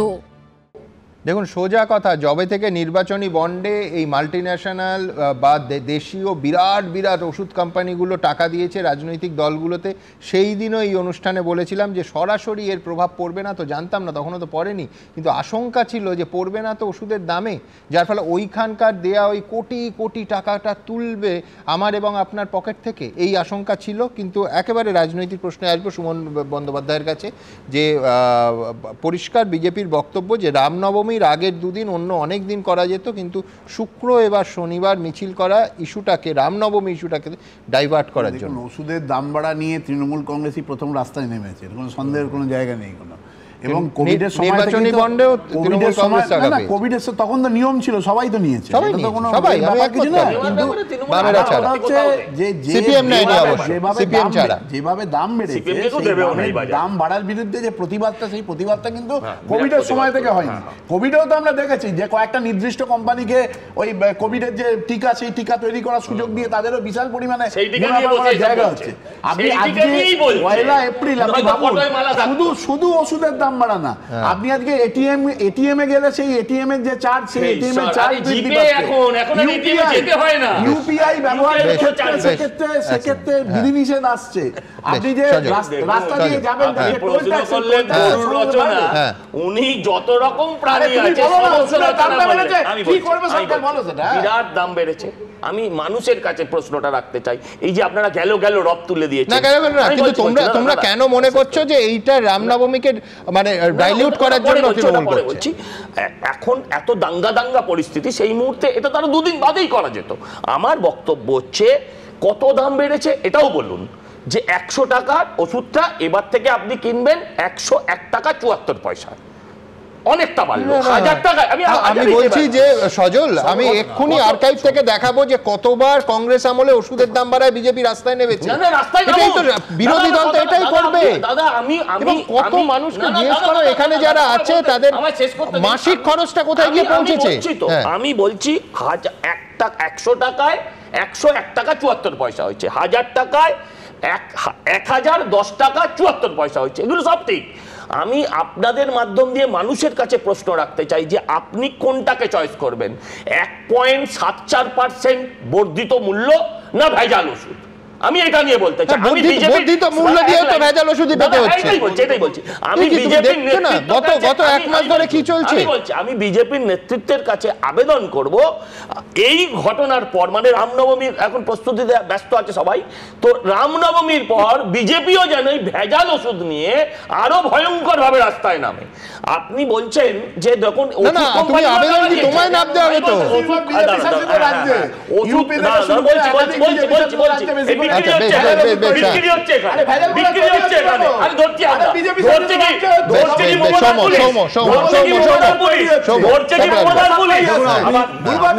আমি আপনার কথা একটা বলছি যে আপনি বলছেন চাঁদা নেওয়ার সময় মানে কি ইলেকট্রাল বন্ডের কথা আপনি বলেছেন, আপনার কথা বলছি ইলেকট্রাল বন্ডে সবাই চাঁদা নিয়েছে, কিন্তু এখানে না, আমি ইলেকট্রাল বন্ডের টাকাও নেব, ভেজাল ওষুধও ধরবো, দুটো তো হয় না। আপনি ঠিকই তো বলেছেন, আপনি কিন্তু ক্ল্যাশ অফ ইন্টারেস্ট যে কুইট প্রো করতে হয়েছে না, সোম তোমাকেই বলছি, ওদের বলছি না। কংগ্রেস ইলেকট্রাল বন্ডের হিসেবে 3 নম্বরে। হ্যাঁ, তো কুইট প্রো করতে হচ্ছে, সরকারে থাকা আর না থাকার মধ্যে তফাৎ আছে। The term is called quid pro quo, মানে আমি সরকারের থেকে কি সুবিধা দিয়েছি, তো এখন এই সুবিধা বেরোচ্ছে। আপনি একটা ওষুধের একটা বিষয় করছে। আচ্ছা, কিউমুলেটিভ এসে আমি খানিকক্ষণ আগে বললাম যে ধরুন কেন্দ্রীয় অর্থমন্ত্রকের ডেটা সংসদে বলা, আপনাদের সামনে ধরুন এক সেকেন্ড সবাই শুনে নাও। স্বাস্থ্য বিমায় 18% জিএসটি আছে গত 3 বছরে। এই বাবদ ওই 75 পয়সা থেকে 1 টাকা থেকে 1 টাকা 25 পয়সা বলছে না, স্বাস্থ্য দফতরের ডেটা বলছে গত 3 বছরে শুধুমাত্র 18% জিএসটি বাবদ কেন্দ্র সরকারের আয় 25,526 কোটি টাকা। এর মধ্যে 2023-24-এ সব থেকে বেশি প্রায় 9,747 কোটি টাকা। আমি বলছি টাকাটা যখন আমার আপনার পকেট থেকে যাচ্ছে 1 টাকা হলেও ভারতবর্ষের মতো দেশে সেটা কোথায় গিয়ে পৌঁছচ্ছে এই 18% জিএসটি? এটা কার্যত অভিশাপ। আমি এখান থেকে আমার পরের প্রতিবেদন, তারপরে আবার আলোচনা আসবো ইলেকট্রাল বন্ডের বিতর্ক, এবং সেই বিতর্ক চলবে এখানেও। দেখুন, রক্তচাপ নিয়ন্ত্রণে রাখতে হলে খেতে হবে ওষুধ, কিন্তু কেন্দ্রীয় সরকারের ছাড়পত্র পেয়ে সেই ওষুধের দাম যে হারে বেড়েছে তাও আবার রক্তচাপ বাড়ানোর পক্ষে যথেষ্ট। 1 এপ্রিল থেকে 748টা ওষুধের এমআরপির ওপর 1.74% হারে দাম বেড়েছে। জানিয়ে সুর চড়িয়ে রামনবমীর ঠিক আগে পথে নামছে তৃণমূল। কিন্তু ওষুধের দাম লাগাতার এভাবে বাড়াচ্ছে কেন ওষুধ প্রস্তুতকারী কোম্পানিগুলি? এ নেপথ্যে এক বিশেষ কারণ দেখতে পাচ্ছেন অনেকেই। ওষুধ কোম্পানিগুলির তরফে নির্বাচনী বন্ডের মাধ্যমে মোটা টাকা রাজনৈতিক দলগুলিকে অনুদান দেওয়া হয়েছিল। নির্বাচন কমিশনের দেওয়া তথ্যে দেখা যায় প্রথম সারিতে থাকা 35টি ওষুধ প্রস্তুতকারী কোম্পানি নির্বাচনী বন্ডের মাধ্যমে রাজনৈতিক দলগুলোকে প্রায় 800 কোটি টাকা চাঁদা দেয়। নির্বাচন কমিশনের পরিসংখ্যান বলছে বিভিন্ন বড় বড় কোম্পানি থেকে ইলেকটোরাল বন্ডের মাধ্যমে দেশের সবচেয়ে বেশি টাকা পেয়েছে বিজেপি, 6,986 কোটি টাকা। তারপর তৃণমূল 1,397 কোটি টাকা। তৃতীয় স্থানে ছিল কংগ্রেস, 1,334 কোটি টাকা। সিপিএম ইলেকটোরাল বন্ড থেকে কোনো টাকা নেয়নি। তাই এখন যখন তৃণমূল ওষুধের দাম বৃদ্ধির প্রতিবাদে আন্দোলনে নামছে, তখন সিপিএম এর দাবি ওষুধ কোম্পানিগুলো যে কোটি কোটি টাকা রাজনৈতিক দলগুলিকে দিয়েছিল সেই টাকাই এখন ঘুরপথে ওষুধের দাম বাড়িয়ে তুলছে তারা। রাজনৈতিক দলগুলির পৌষ মাস আর সাধারণ মানুষের সর্বনাশ। ওষুধের দাম বাড়িয়েছে বিজেপি সরকার, ঠিক, এমনকি অনেকগুলো জীবনদায়ী ওষুধও আছে। আবার তার বিরোধিতা করছে তৃণমূল কংগ্রেস। এই বিরোধিতাটা কি সত্যি সত্যি আন্তরিকভাবে বিরোধিতা? বা এই বিরোধিতা করার তো আর কোনো নৈতিক অধিকার তো ওনার নাই, মমতা ব্যানার্জিরও নাই। কিন্তু মমতা ব্যানার্জি তো এই ধরনের কোম্পানিগুলোর কাছ থেকে বন্ডের টাকা নিয়েছে।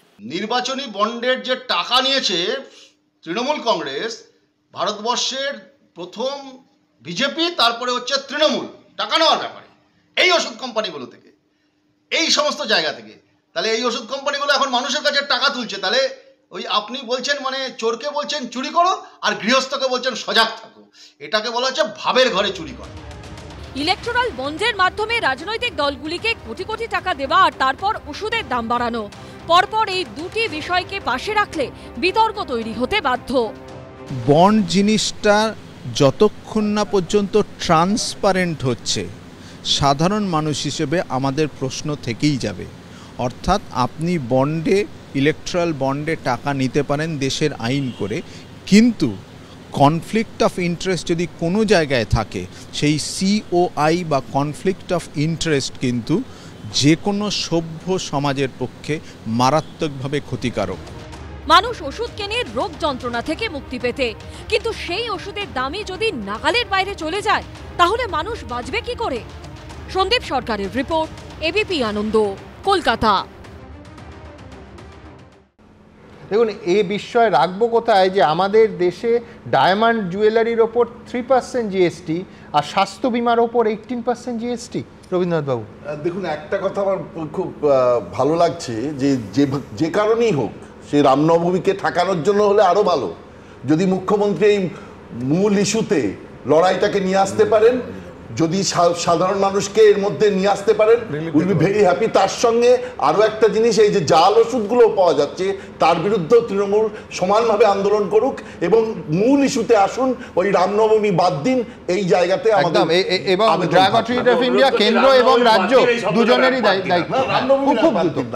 দেখুন সুমনদা, মানে মানুষের প্রতিদিন যে ওষুধের দাম বাড়ছে, মানে বহু মানুষের কিন্তু ত্রাহি অবস্থা। এই অবস্থাতে মুখ্যমন্ত্রী রাস্তায় নামছেন, এটা আমি স্বাগত জানাচ্ছি। কিন্তু একই সাথে এই প্রশ্নটা আসছে যে মুখ্যমন্ত্রী যদি সেদিন মানে এই ওষুধের কোম্পানিগুলোর থেকে টাকা না নিতেন, তার দল যদি টাকা না নিত, তাহলে এই ওষুধের কোম্পানিগুলোর হয়তো দাম বাড়াতে হতো না। মানে আমি পরিষ্কার করছি, মমতা বন্দ্যোপাধ্যায় যে কারণে নরেন্দ্র মোদী দায়ী, যে কারণে নরেন্দ্র মোদীকে দায়ী করছি আমরা যে ওষুধের দাম বাড়ার জন্য নরেন্দ্র মোদীর দল বিপুল পরিমাণে টাকা নিয়েছে, একইভাবে তো মমতা বন্দ্যোপাধ্যায় নিয়েছে। টাকা আপনারা নিবেন, আমি বলছি যে পরিমাণ টাকা বিজেপি নিয়েছে মূলত সমালোচনাটা বিজেপি কেন্দ্রে।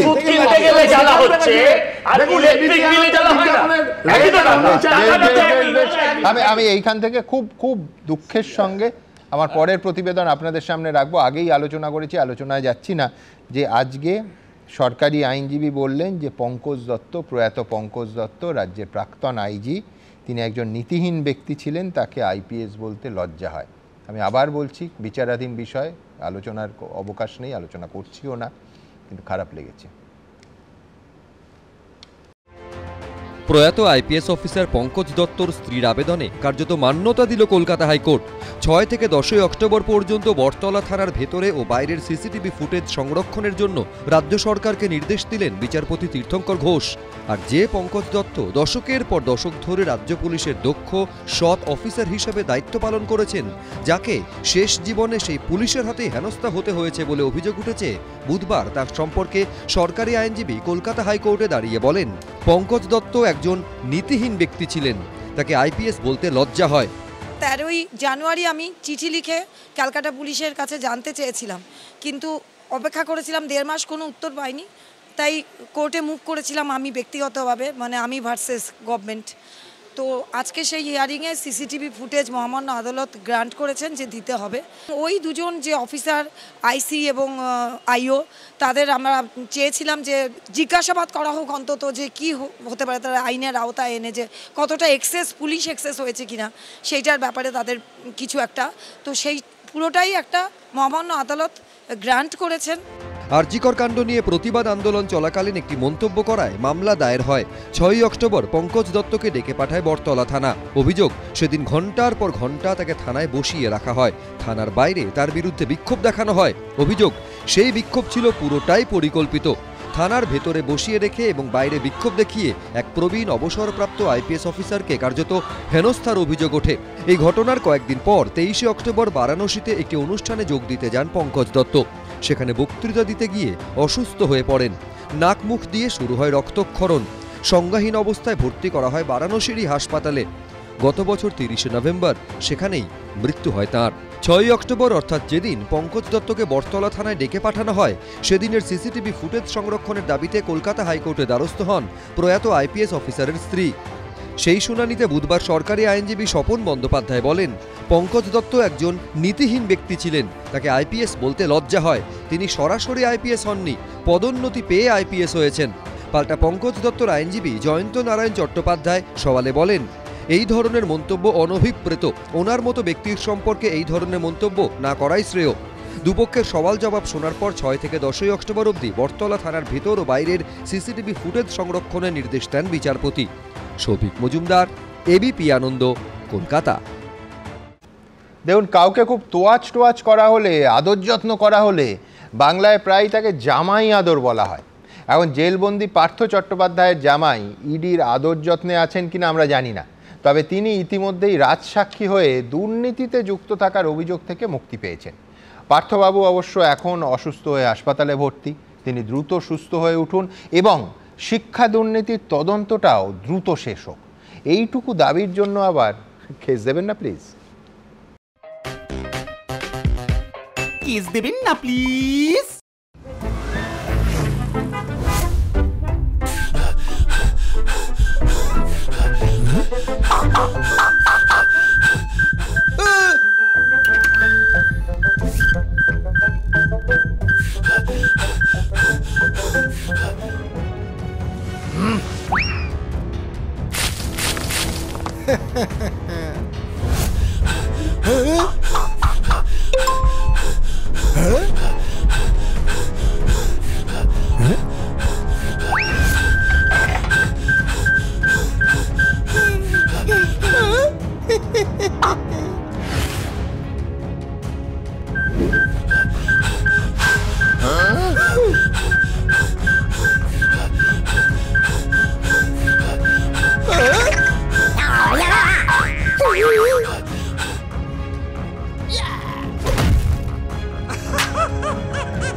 কিস দেবেন না প্লিজ।